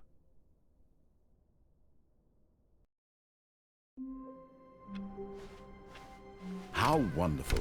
Stanley was alone. Finally. This is great, he thought to himself. This is what I've wanted all along. I got what I wanted. The good old bucket. Just Stanley and the bucket, off on another thrilling adventure together. Stanley clutched the bucket tightly to his chest and entered the door on his left.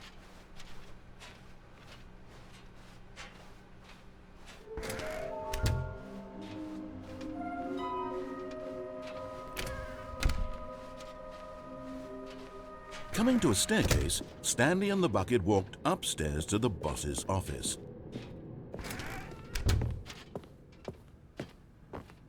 Stepping into his manager's office, Stanley was once again stunned to discover not an indication of any human life. Crushed by the weight of this revelation, Stanley may have broken down into an emotional dumpster fire if not for the soothing presence of the bucket. Even now, in his darkest of hours, did the bucket's warmth and guiding light pierce the dark clouds of confusion and chaos. It would be with him always. The bucket would, and he knew it. The two of them were inseparable.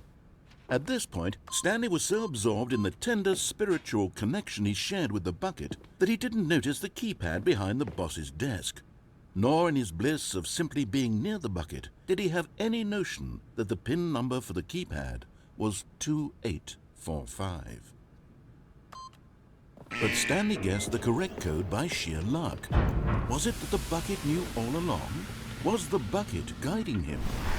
Yes, this is certainly the most logical explanation.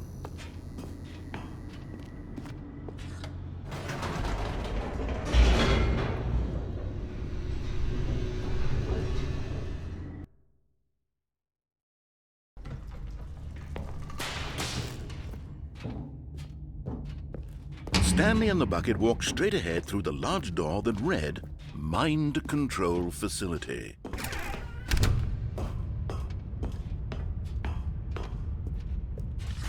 The lights rose on an enormous room packed with television screens.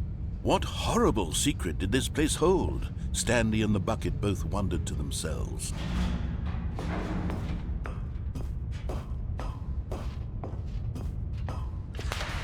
The monitors jumped to life, and Stanley nearly dropped the bucket in shock. Everyone in the office was being videotaped, monitored like guinea pigs. The bucket had never seen anything like this, and it very nearly burst into tears as Stanley cradled it gently, reassuring it that everything would be fine. Was the bucket under the mind control facility's influence as well? Had the bucket been told to do things it didn't wish to do? What kinds of things does a bucket want to do or not want to do in the first place? These questions raced furiously in Stanley's feeble mind. No! He screamed into the bucket. He couldn't accept it. His own life in someone else's control, never! He squeezed the bucket tighter, his one friend in the entire world. At this point, he could trust no one except for the bucket.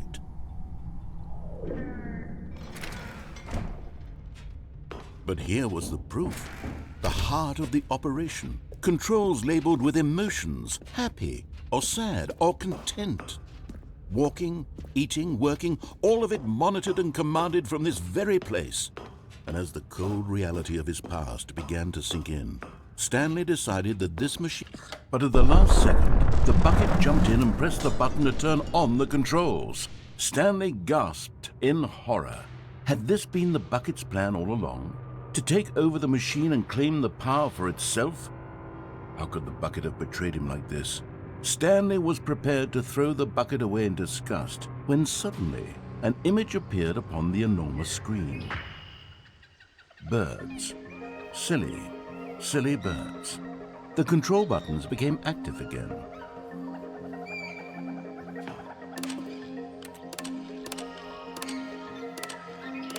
Stanley flipped through one video of silly birds after another, and then it dawned on him. This wasn't a mind control facility at all.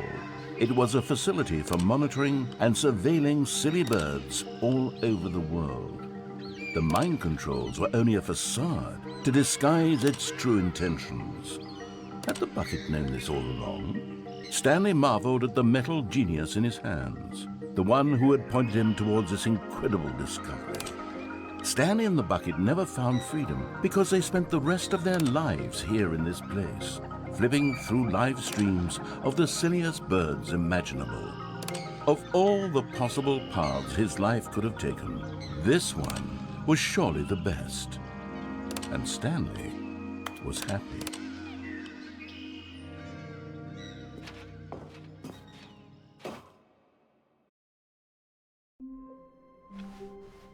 The meeting room. Yes, that's where everyone would be. Stanley just needed to get to the meeting room and... Where are we going today? The bucket asked. Stanley just smiled. Anywhere they went together would... Stanley clutched the bucket tightly to his chest and entered the door on his left.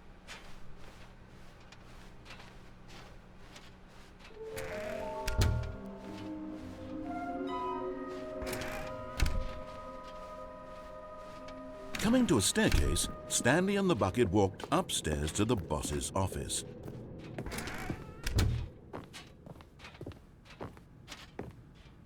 Stepping in.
All of his co-workers were gone.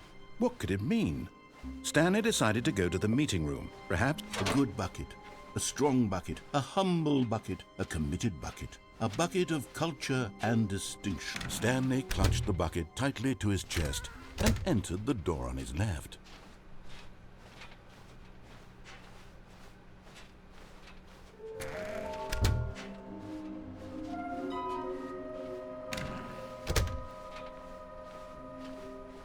Coming to a staircase, Stanley and the bucket walked upstairs to the boss's office.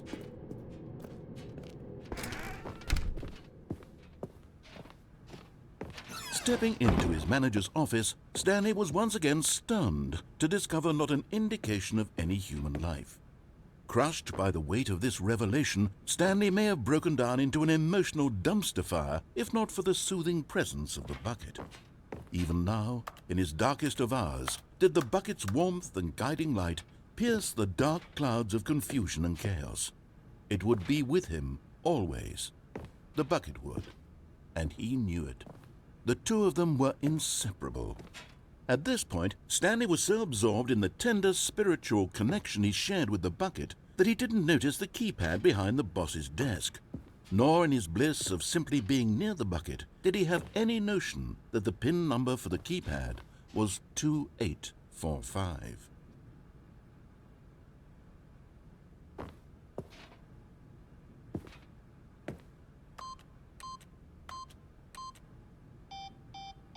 Stanley just sat around twiddling his thumbs. Trying to input anything on the device was useless, since he could never possibly know that the combination was 2845.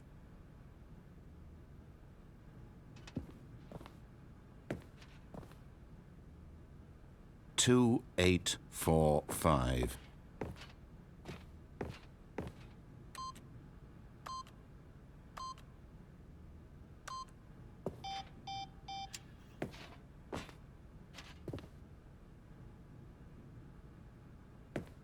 Forgot, but it turns out that the panel's emergency override kicked in, and the door just opened all by itself, and Stanley got the hell along with the story.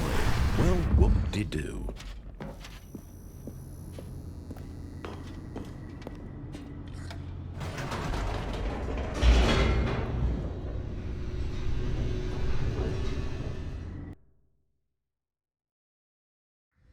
The elevator raced downward, plummeting towards an unknown fate. It would be all Stanley could do to keep himself together, if not for the bucket. Soothing him, comforting him, reassuring that in this darkest moment of uncertainty, he would be all right. The bucket is here for you, Stanley. Everything will be fine. Stanley and the bucket walked straight ahead through the large door that read, Mind Control Facility. Although this passageway had the word escape written on it, the truth was that at the end of this hall, Stanley and the bucket would both meet a violent death. The door behind them was not shut. Stanley and the bucket still had every opportunity to turn around and get back on track. At this point, Stanley and the bucket were knowingly walking forward into a very painful death for each of them.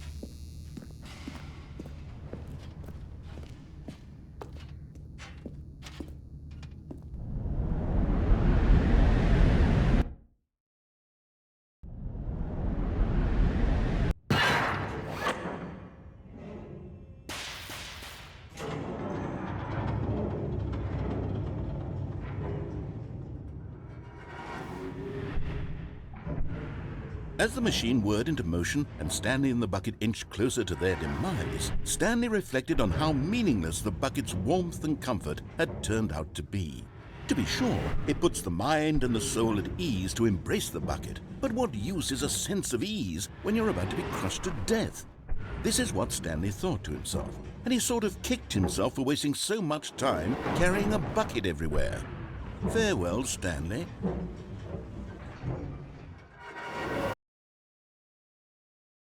"Farewell, Stanley," cried the narrator, as Stanley and the bucket were led helplessly into the enormous metal jaws. In a single visceral instant, the bucket's life came to an end, as it was crushed violently to death.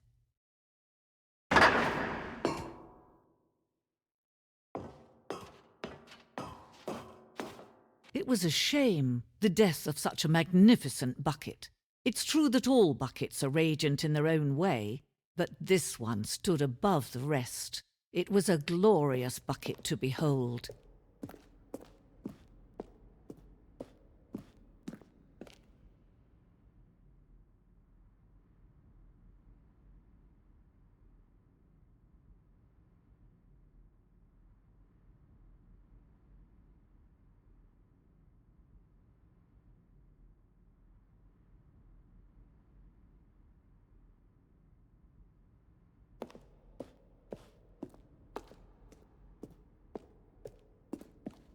Can you see how arrogant it was for Stanley to take a bucket like this and to claim it for his own?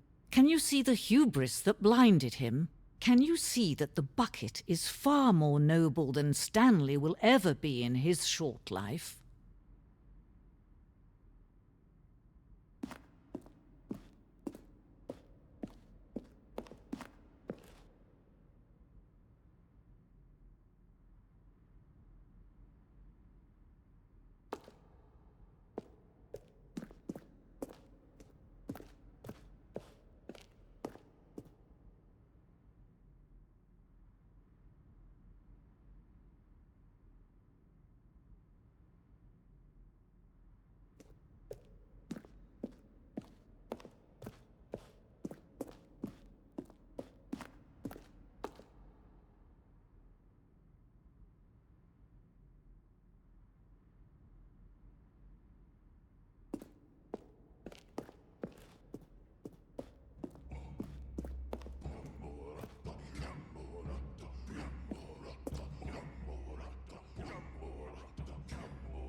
No man can own a bucket, and certainly not a bucket as dazzling to behold as this one.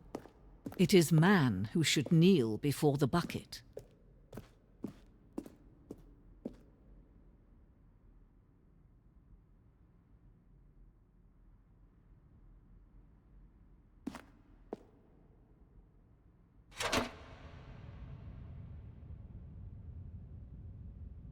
But there is something we can do. Something we can do together, you and I, that will right this terrible wrong. Let Stanley die. Let him be crushed by the machine. Don't reset the game. Don't give him another opportunity to run off with another beautiful bucket. We can save the world's buckets from their treatment as tools and implements if only we let Stanley die together. The bucket shall take its place as ruler, as leader, as commander of a new world, a new vision of the...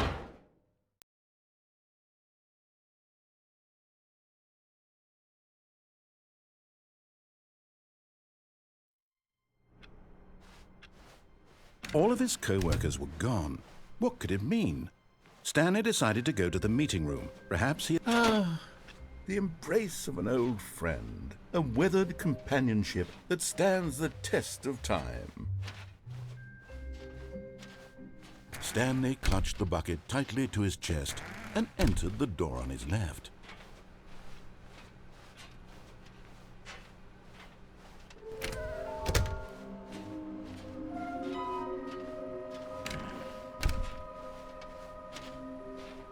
Coming to a staircase, Stanley and the bucket walked upstairs to the boss's office.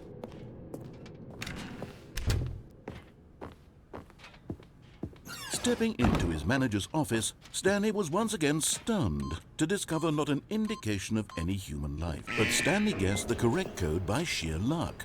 Was it that the bucket knew all along? Was the bucket guiding him?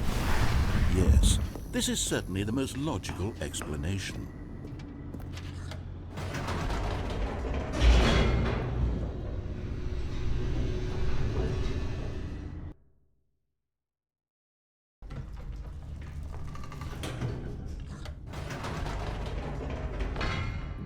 Wait, Stanley said to the bucket. Can we go back up? When I was pressing those keypad buttons, there was something very intriguing about the number 3. I want to go back so I can try pressing the number 3 again. The bucket said nothing.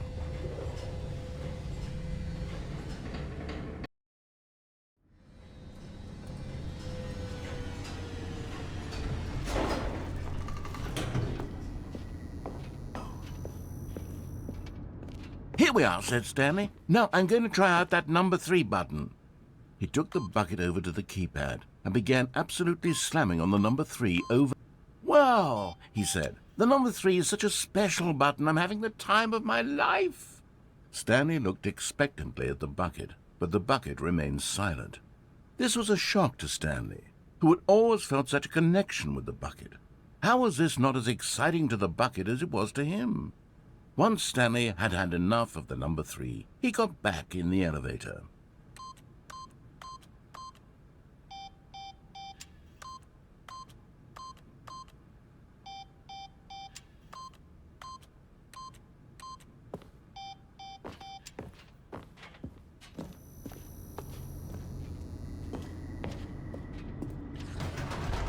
Perhaps the bucket had missed something.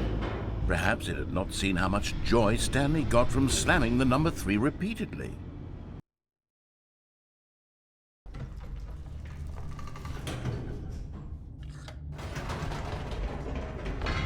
No, said Stanley to the bucket.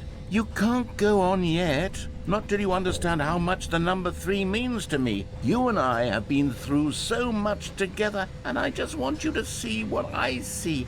Feel the happiness I feel. He smiled at the bucket, and the bucket said nothing.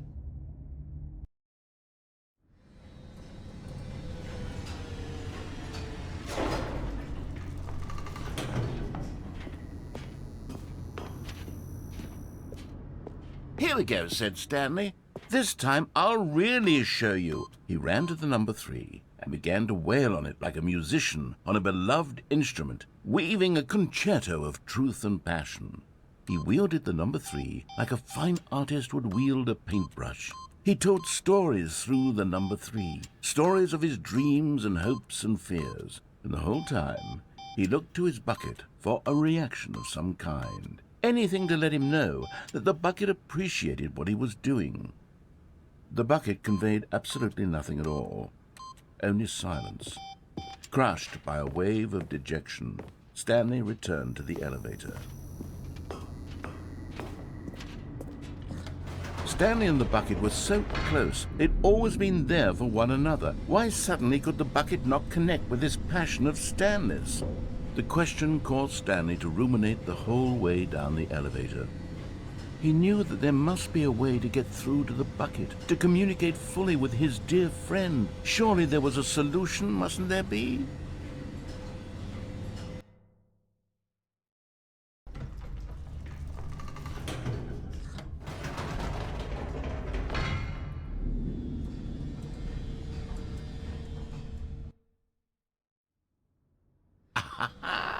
Said Stanley. I know what to do. I know how to fully express this feeling in my heart. He decided right then and there that he would hold a press conference where he would speak to the public on all matters relating to pressing the number 3 over and over. He would elaborate fully on what the number 3 meant to him and why he felt so alive when pressing it. Then the bucket would be able to see his joy through the eyes of others. It would get to see the world react to this discovery of Stanley's.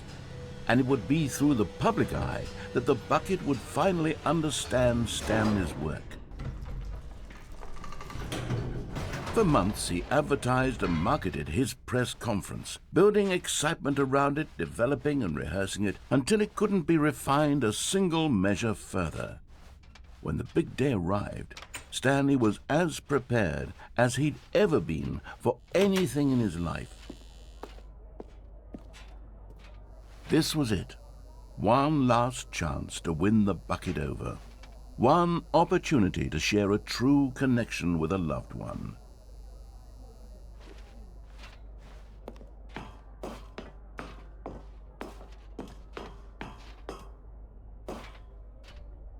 There was no one here. Nobody had come to the press conference to hear Stanley speak, to listen to him talk about what it really means to press the number 3 on a keypad over and over. He was unloved, uninteresting, he was a failure, and in that moment Stanley knew that the bucket would never again take him seriously. There would be no connection, no deeper understanding. The bucket merely sat there in his arms, indifferent. And so it began that slowly, over many years, the two of them grew more and more distant. They spoke less and less, neither wishing to state the obvious, that any sense of real respect between them had eroded since that day at the press conference. There would be no more games, no more long conversations about passion and pursuit, only a silence that consumed the space between friends. And Stanley, having for once in his life discovered the warmth and comfort of true companionship, was cast back into the unremarkable normalcy of loneliness.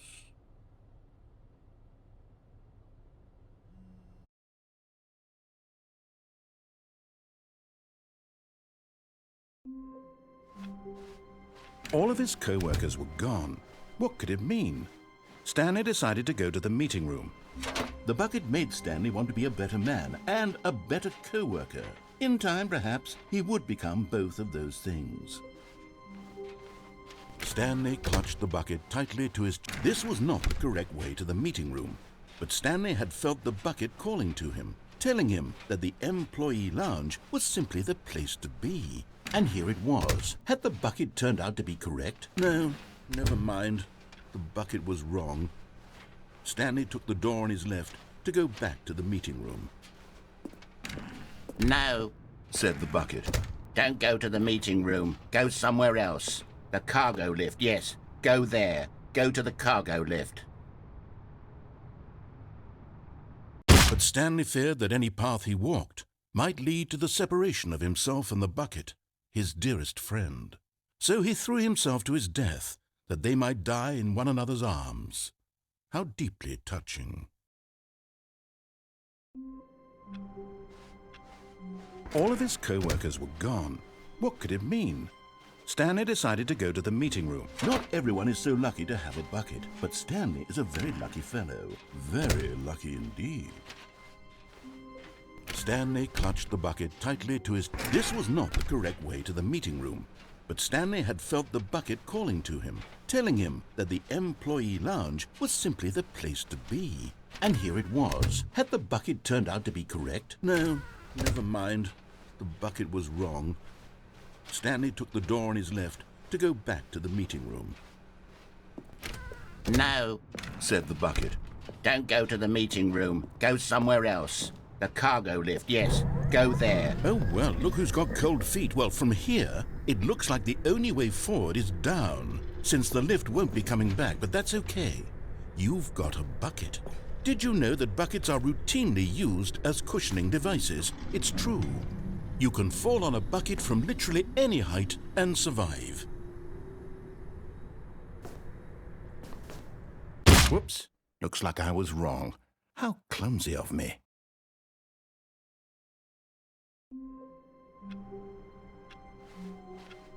All of his co-workers were gone. What could it mean? Stanley decided to go to the meeting room. It takes a lot of humility to carry a bucket so magnificent. Stanley checked his ego and then proceeded onward. Stanley clutched the bucket tightly to his... This was not the correct way to the meeting room, but Stanley had felt the bucket calling to him, telling him that the employee lounge was simply the place to be. And here it was. Had the bucket turned out to be correct? No, never mind. The bucket was wrong. Stanley took the door on his left to go back to the meeting room. No, Said the bucket. don't go to the meeting room. Go somewhere else. The cargo lift, yes. Go there. Go to the cargo. Oh, well, look who's got cold feet. Well, from here, it looks like the only way forward is down, since the lift won't be coming back, but that's okay. You've got a bucket.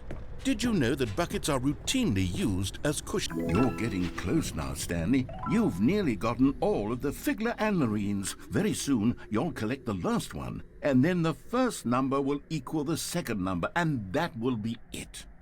We'll be different people by then. Different in the sense that we used to have none of them, and now we have them all. You can't go back to when you had no Figurines. None of us can.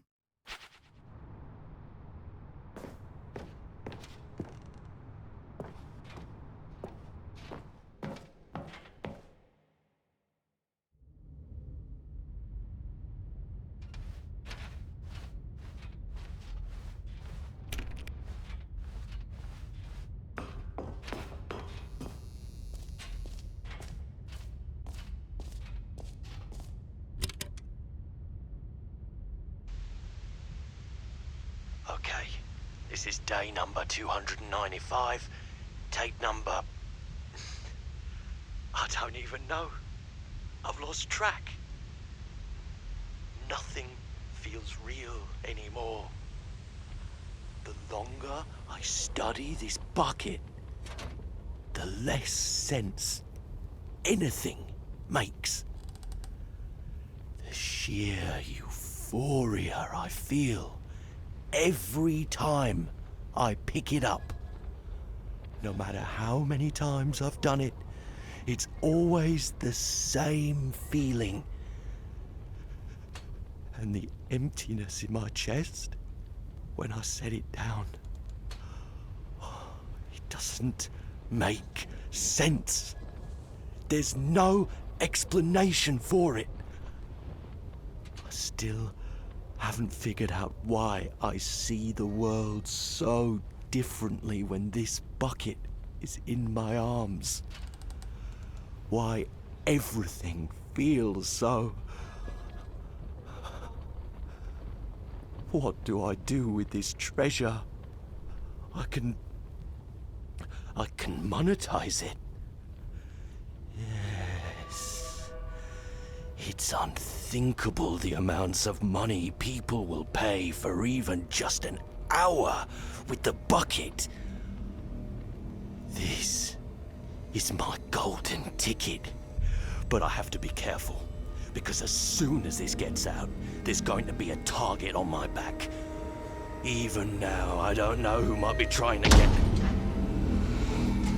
What's that? Who's there?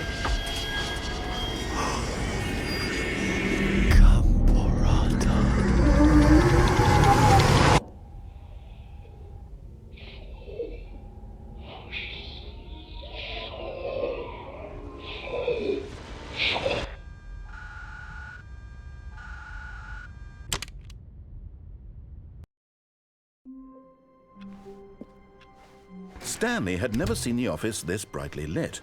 Was it a sign of something?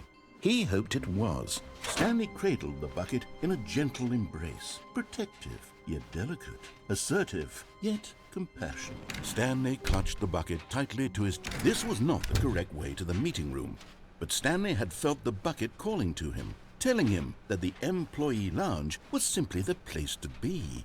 And here it was. Had the bucket turned out to be correct? No, never mind. The bucket was wrong. Stanley took the door on his left to go back to the meeting room. No, Said the bucket. don't go to the meeting room. Go somewhere else. The cargo lift. Good. Said the bucket. Now ride the lift all the way to the top. There's something up there I need you to do. Stanley did not question why or how this bucket was speaking to him. It should have alarmed him, of course, because buckets can't talk. But Stanley chose not to think about this obvious fact. He was firmly convinced that the bucket had spoken to him, and he unthinkingly did whatever the bucket asked.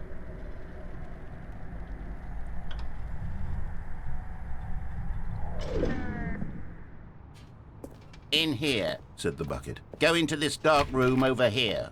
Stanley once again obeyed blindly.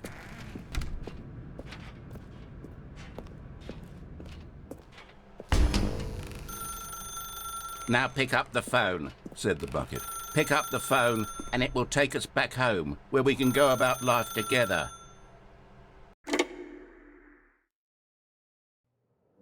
This is the sad story of a man named Stanley and his bucket. Once upon a time, I gave Stanley a bucket because I thought he was lonely and could use a friend. And then, very distressingly, he began to believe the bucket could speak to him.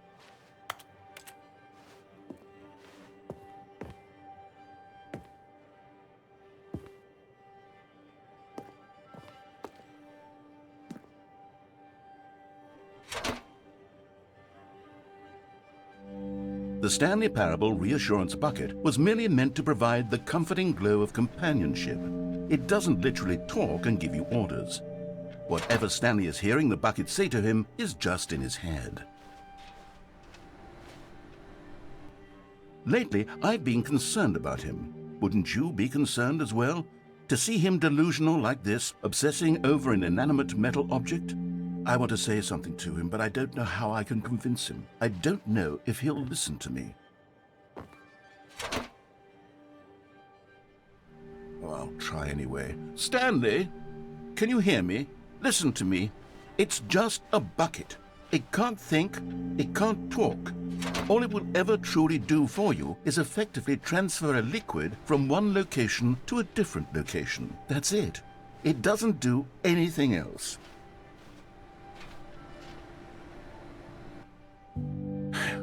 You see, he's not listening. He's still taking orders from the bucket. You know, once upon a time it was me he took orders from, me he trusted and listened to. Now all he cares about is his awful bucket, this stupid hunk of metal.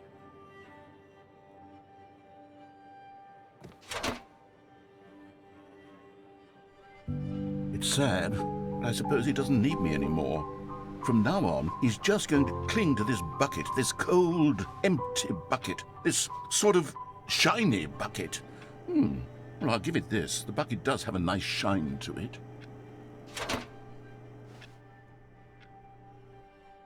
Yes, I suppose on closer inspection that it doesn't quite look like your average hardware store bucket. It's just a little more, I'm trying to say, sturdier, more capable of transporting liquid. Like it would be better at moving an amount of water from one room to another. Oh my God, what am I saying?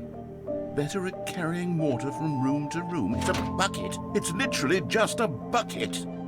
Why do I feel some need to point out the ways in which it's so much more than just a regular bucket? Oh no, I'm having feelings for the bucket. Oh, no. What's going on? Why do I want to be with the bucket?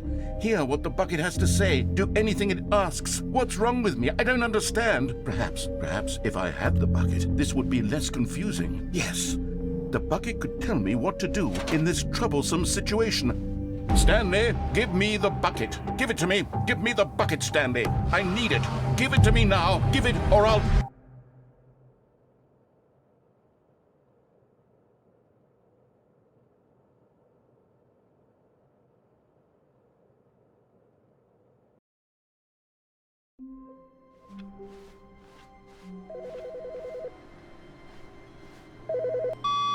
Hello. This is a recorded message scheduled either by you or a person in your place of work. The purpose of this message is to warn you about the dangers of recorded messages. Stanley's bucket. The only co-worker he would ever truly need. Stanley clutched the bucket tightly to his... This was not the correct way to the meeting room, but Stanley had felt the bucket calling to him, telling him that the employee lounge was simply the place to be. And here it was. Had the bucket turned out to be correct? No, never mind. The bucket was wrong. Stanley took the door on his left to go back to the meeting room. No, Said the bucket. don't go to the meeting room. Go somewhere else. The cargo lift. Good, Said the bucket. now ride the lift all the way to the top. There's something up there I need you to do. Stanley did not question why or how this bucket was speaking to him. It should have alarmed him, of course, because buckets can't talk. But Stanley chose not to think about this obvious fact. He was firmly convinced that the bucket had spoken to him, and he unthinkingly did whatever the bucket asked. In here. Said the bucket. Go into this dark room over here. Stanley once again obeyed blindly. Now pick up the phone. Whoa, hold on. Why did you unplug the phone? Were you trying to resist the bucket's orders? Stanley, I was joking. Obviously, the bucket isn't talking to you and telling you to do things. Buckets can't talk. It was a joke. Don't you get the joke? It's funny, Stanley. A talking bucket. Can't you see? Oh, goodness. I must have really bungled up the delivery if you actually took me seriously. Where did I mess up the joke? Should I have paused for longer or spoken quicker? Comedic timing is so difficult. I wish I were better at it. But there isn't exactly an instructional video on comedy that one can watch to fully... Oh, wait, yes, there is. It's sitting right here. Let's take a look.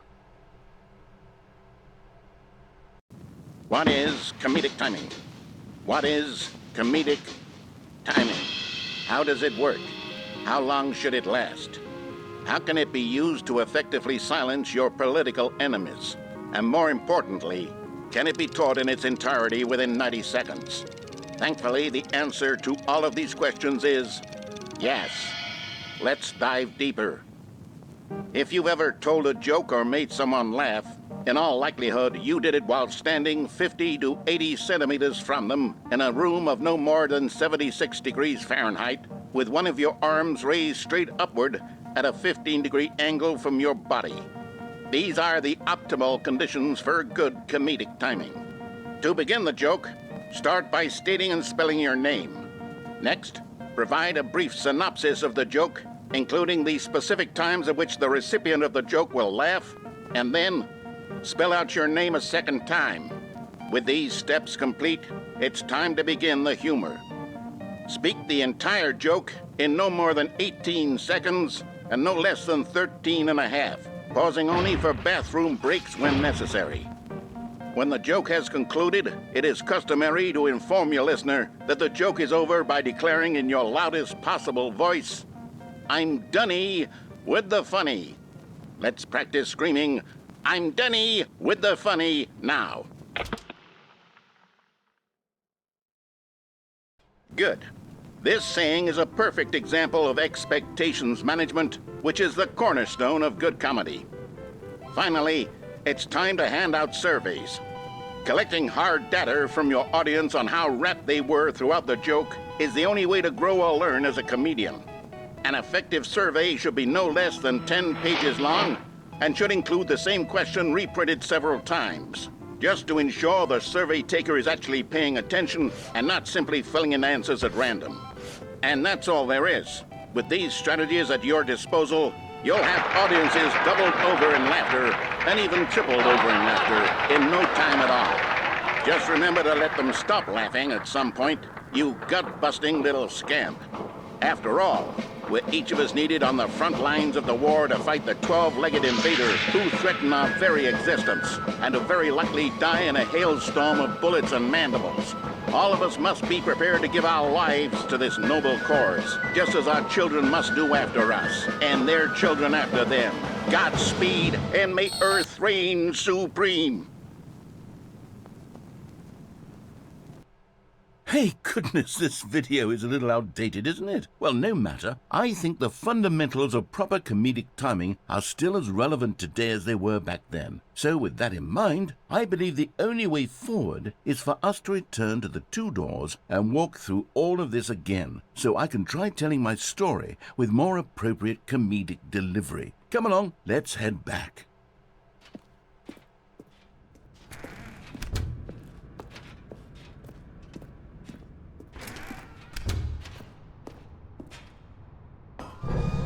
I can feel it. This time, I'm really going to nail the delivery. You'll be in stitches. A talking bucket, you'll say? How ridiculous. How absurd. What a hilarious concept. The king of comedy. That's what you'll call me. Thank goodness we had the instructional video. Otherwise, who knows where we'd be right now. Well, I wouldn't be the king of comedy, that's for sure. The bucket spoke to Stanley. The bucket spoke. The bucket spoke. Oh, I'll figure it out on the fly. No need to overthink things.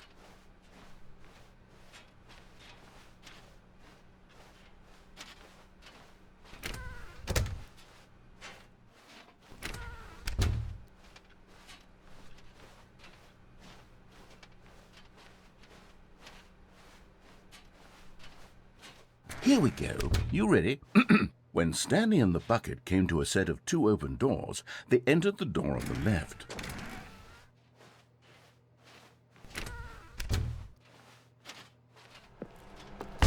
What? We're back at the phone already? No. What's going on? There were supposed to be several rooms leading up to this. There was supposed to be a build-up to this point, a dramatic display of remarkable comedic wit which culminates in this scene with the phone. But now the timing's completely off. The joke will never land, or not the way it was meant to. And it's all my fault. I must have forgotten that the phone room comes immediately after the two doors room. What an egregious mistake. I've made a fool of myself. I don't deserve the title of King of Comedy. I'm nothing. I'm not even the lowliest joke-telling whelp. I think I need to go back and rewatch that instructional video again. Yes, surely that will help me improve my... Here we go. You ready? When Stanley and the bucket came to a set of two open doors, they entered the door on the left. No. You were supposed to go through the door on the right, leading back to the phone. Did you not even look at the instructional video? I think this is all covered very clearly. There's no way I can make the comedic timing work now. It's done. The joke is completely done and over. It's all your fault, Stanley. I'm going to be ridiculed in the community of other joke writers. I'm going to be shamed at every one of our meetings from now on. All because you couldn't watch a simple video and take a hint. Are you proud of yourself for bringing me down, Stanley? Are you proud? Stanley, you love the bucket so much it's like you... it's as though all of your other most prized possessions pale in comparison. Yes. Well, let me try that again, Stanley. I heard that you are pale with shame over how unabashedly in love with a bucket you are. No? Still not? Is it the delivery? Pale with shame? Pale with shame? Pale... What's another word to describe a bucket? Stanley, this bucket is so metal, I think I saw it playing guitar. No. We're getting away from making fun of Stanley's obsession with the bucket, which was the whole point of this. I'm no good at these jokes.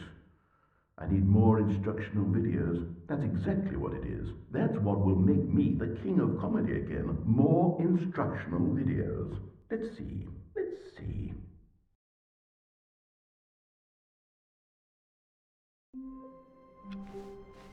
Stanley decided to go to the meeting room to check on his co-workers. He never functioned well by himself and constantly needed support and guidance from others, so the thought of total solitude was terrifying to him. Is Stanley, without the bucket, really Stanley at all? No, surely not.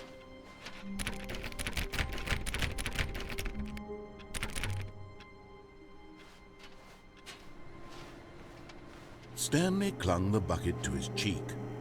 Could his co-workers really all be gone? Yes, whispered the bucket into Stanley's ear. We've done it. We've escaped from that dull office and that pesky narrator. At last, out here in the white void, we are alone. Now, and for the first time, I can reveal to you my true self.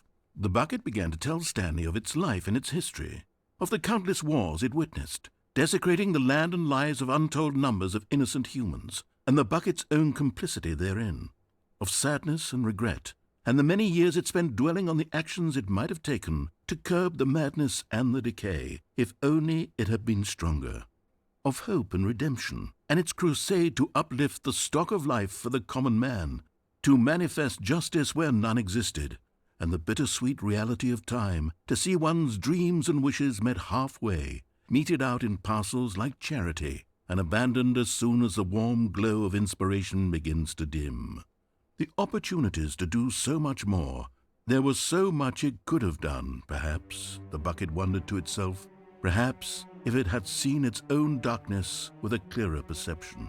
This was way too much for Stanley. What are you talking about? He screamed. You're a bucket! To this, the bucket furrowed its brow. No, said the bucket. not since the evil wizard Gambhorata first ensnared me in his machinations as payback for the sacred amulet I stole from his treasured vaults. I was young back then and could not conceive the ramifications of— No! Stanley screamed even louder this time. This is stupid!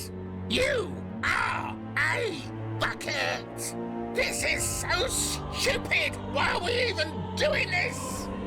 As Stanley screamed and screamed and screamed, the bucket revealed its true form, transforming into a mighty beast of untold power, its fangs glistening like—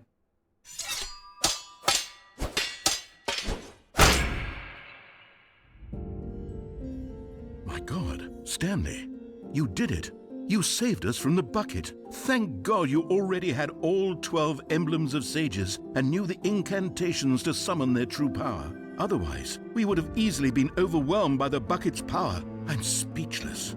You've demonstrated such bravery here today. Come, let's restart the game, and we'll agree to never again go trifling with this bucket, nor the dark magic cast away inside of it.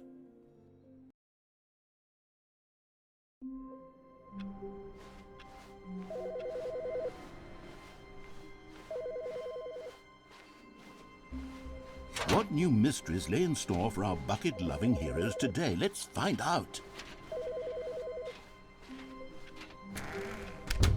As soon as Stanley noticed that the door to his office was still open, he rushed in with his bucket and shut the door. The pressure of going out and finding another bucket variant on one of the Stanley Parable's classic endings was simply too much for him. It's nothing but swapped-out dialogue describing a bucket, he screamed to himself. It's not nearly different enough to be considered a true sequel. No, he would stay right here in his office where things were safe, familiar. If others were happy with the bucket endings, well, good for them. But Stanley knew that one day, somehow, a true sequel would emerge with actual new content. If only he had waited long enough. Just a little longer, Stanley. Keep waiting. You'll get it one day, surely. Eventually. Just keep waiting. Just a little longer now.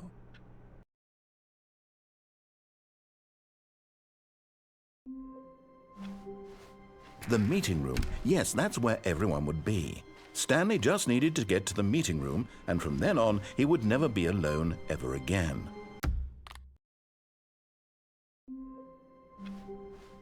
Stanley decided to go to the meeting room to check on his co-workers. He never functioned well by himself and constantly needed support and guidance from others, so the thought of total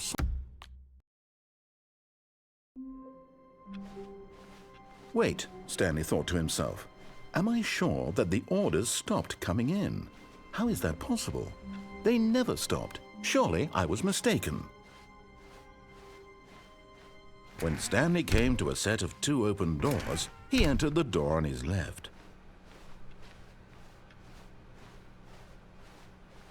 Yet there was not a single person here either. Feeling a wave of disbelief, Stanley decided to go up to his boss. Coming to a staircase, Stanley walked upstairs to his boss's office.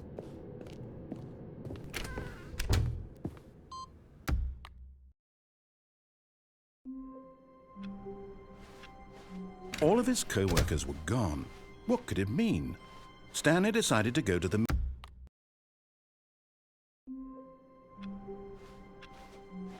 How long was I sitting there? Stanley wondered to himself. Minutes? Days? Centuries?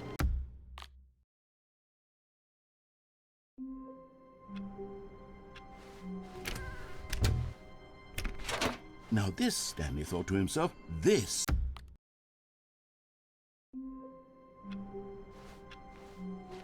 Stanley decided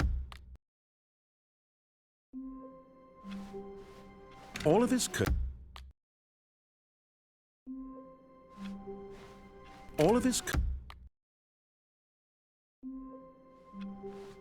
a soft wind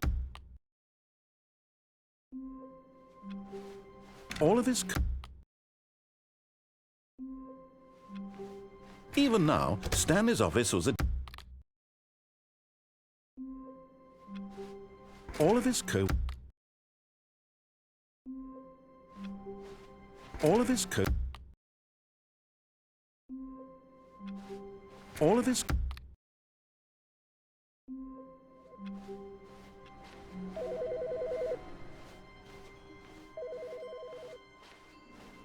Finally, yes, the bucket. Yes, yes, yes. I love that bucket.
I can't wait to tell this story to my co-workers, Stanley thought. How amusing they'll find it.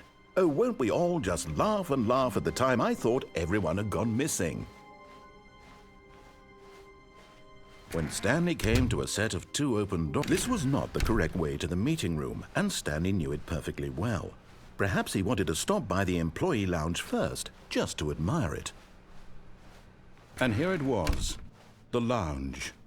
But eager to get back to business, Stanley took the first open door on his left.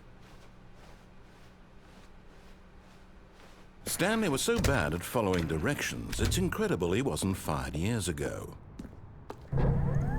Look, Stanley, I think perhaps we've gotten off on the wrong foot here. I'm not your enemy, really, I'm not.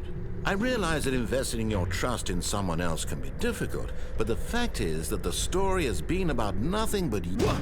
Really? I was in the middle of something. Do you have zero consideration for others? Are you that convinced that I want something bad to happen to you? Why, I don't know how to convince you of this, but I really do want to help you, to show you something beautiful. Look, let me prove it. Let me prove that I'm on your side. And there it is, the last Stiggly Wiggly. Savor this moment, Stanley. This is a real accomplishment. This is doing something just for the sake of doing it. Where so many people expect to be rewarded for the most trivial achievements, you've insisted that a job well done is its own reward. I would tell you that I'm proud of you for collecting them all, but that would be like a reward, and we can't have that. So, instead I'll just say, it's done. We're all done here, and now we can go to whatever the hell you were doing before you hunted for figurines.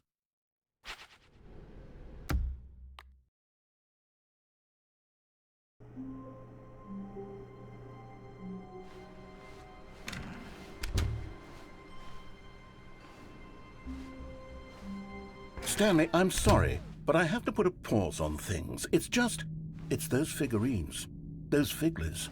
I haven't stopped thinking about them since you nabbed every last one.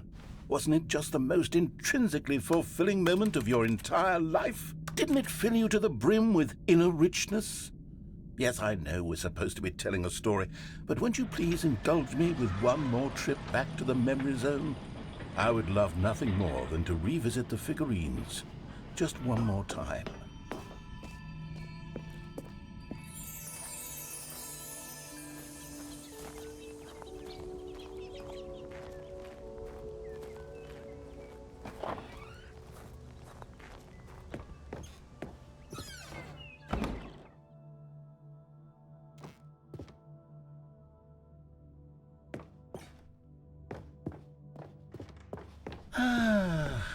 Here's where it all began.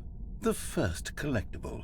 Back then, we had no idea of how many of them we'd find. Sure, it said 6 right there on the screen, but how could we know for certain? We were so innocent. We'll never be like that again, Stanley.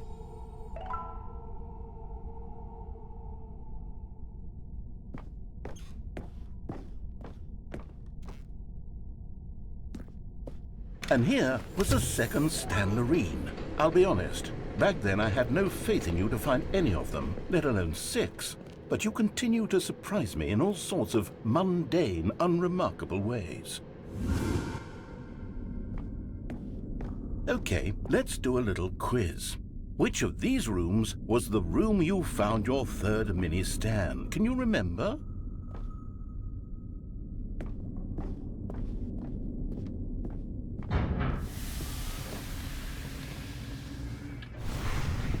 No. Behind the boss's office was the 4th place you found a Figanli, not the 3rd.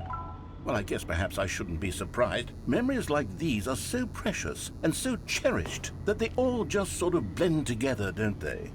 You know what? If the boss's office feels like the 3rd place you found a collectible, then who am I to go making judgments? Let's see, what came next? Oh yes, we found a Figley in this pink room. Oh well, I can't actually say I remember being in this room, but it's here in the memory zone, so it must have happened.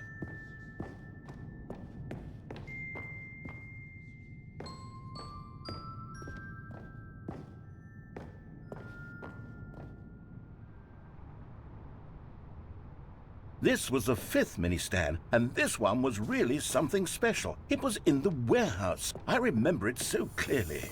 In fact, because this one is particularly special to me, I made a little video to commemorate the occasion. Enjoy.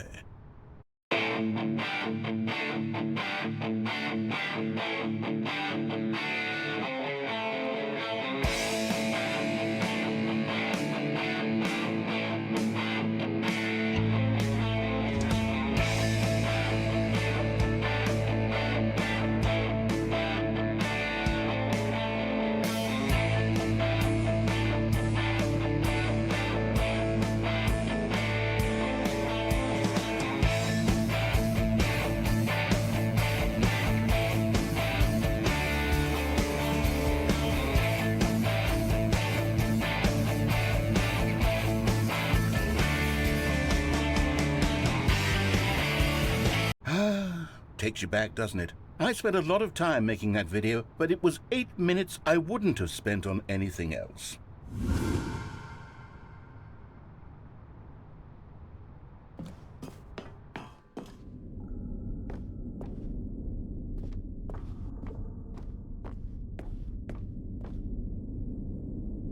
And then, Stanley, then we came to the last collectible, the final figurine, right here by the red and blue doors. This memory is the most distinct and clear in my mind, perhaps because it was the one that happened more recently than all the others.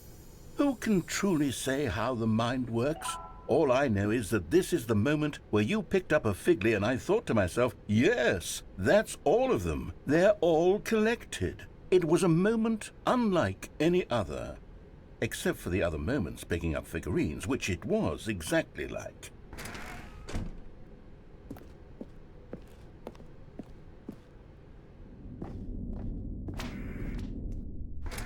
And then there was no more, because we've caught up to the present moment. Nothing left to do but move onward into the future. Goodbye, Memory Zone.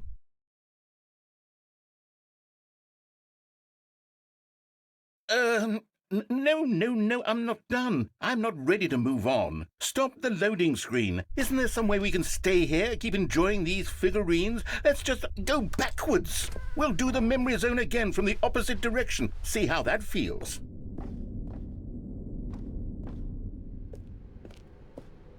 Okay, yes, the room with the red and blue doors. I remember this. I must say, of all the figurines we looked at in our initial tour of the Memory Zone, this one is the most distinct and clear in my mind. Let's keep going, I want more. And here's where I made that video. Don't you remember the video we watched?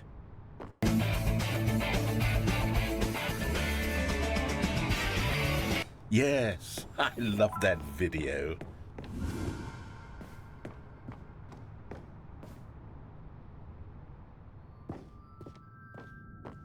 Still don't remember the pink room, Stanley. Still no memory of this one. Good room, though. A solid room.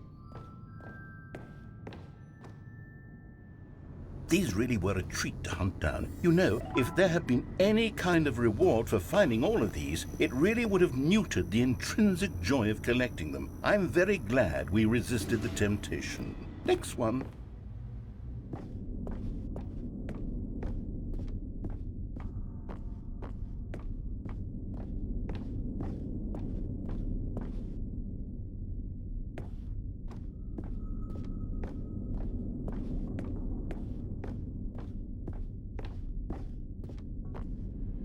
This was our second Figly. Don't you remember? Yes, I remember it too. The past is truly a wonderful thing. Why does anyone ever choose to leave it? Keep going.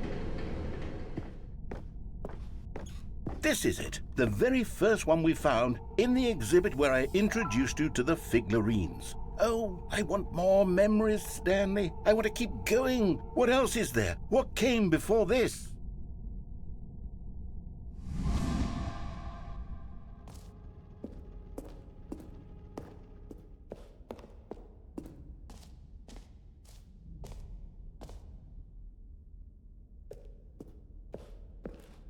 Look, it's the terrible new content that we were originally sold on. I remember hating it back then, but time does put a rosy filter on everything. In fact, I dare say I'm actually quite fond of it now. Look how much fun the past is. I want more. More memories.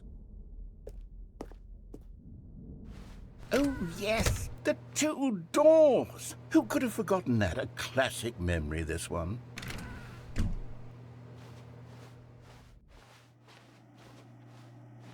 And before everything else, there was your office. Is there anything else? Was there something that came before your office? There's something I feel I can remember. I can remember.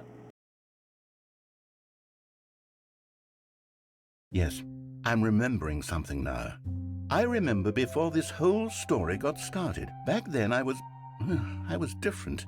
I used to make big decisions. I was passionate. I was skeptical. I weighed each decision with profound thoughtfulness. And then somewhere along the way, I stopped making decisions. I became lazy, and I came up with, well, Came up with a character named Stanley to do my thinking for me. He would make the decisions, he would decide which way to go. I would cheer him on as he collected figurines for no reason. Why did I invent Stanley? Was I lonely? Yes, perhaps that's it. Perhaps I needed to imagine I had companionship. And Stanley really did make for a wonderful companion, even if he was a fiction. But I suppose it's grown old. I want to think for myself again. I want to go back to how it used to be. Yes, I can be on my own again. I can do it. I'll be stronger this time. I'll take care of myself. I don't need Stanley anymore. Oh, but he truly was so much fun to play with. You know what? Since we're in the memory zone, how about one more good memory? Let's go back just once and give Stanley one more run of the office, and then I'll retire him for good. I did enjoy telling his story so very much. Okay, here we go. This is the story of a man named Stanley.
Stanley, Jin, Stanley.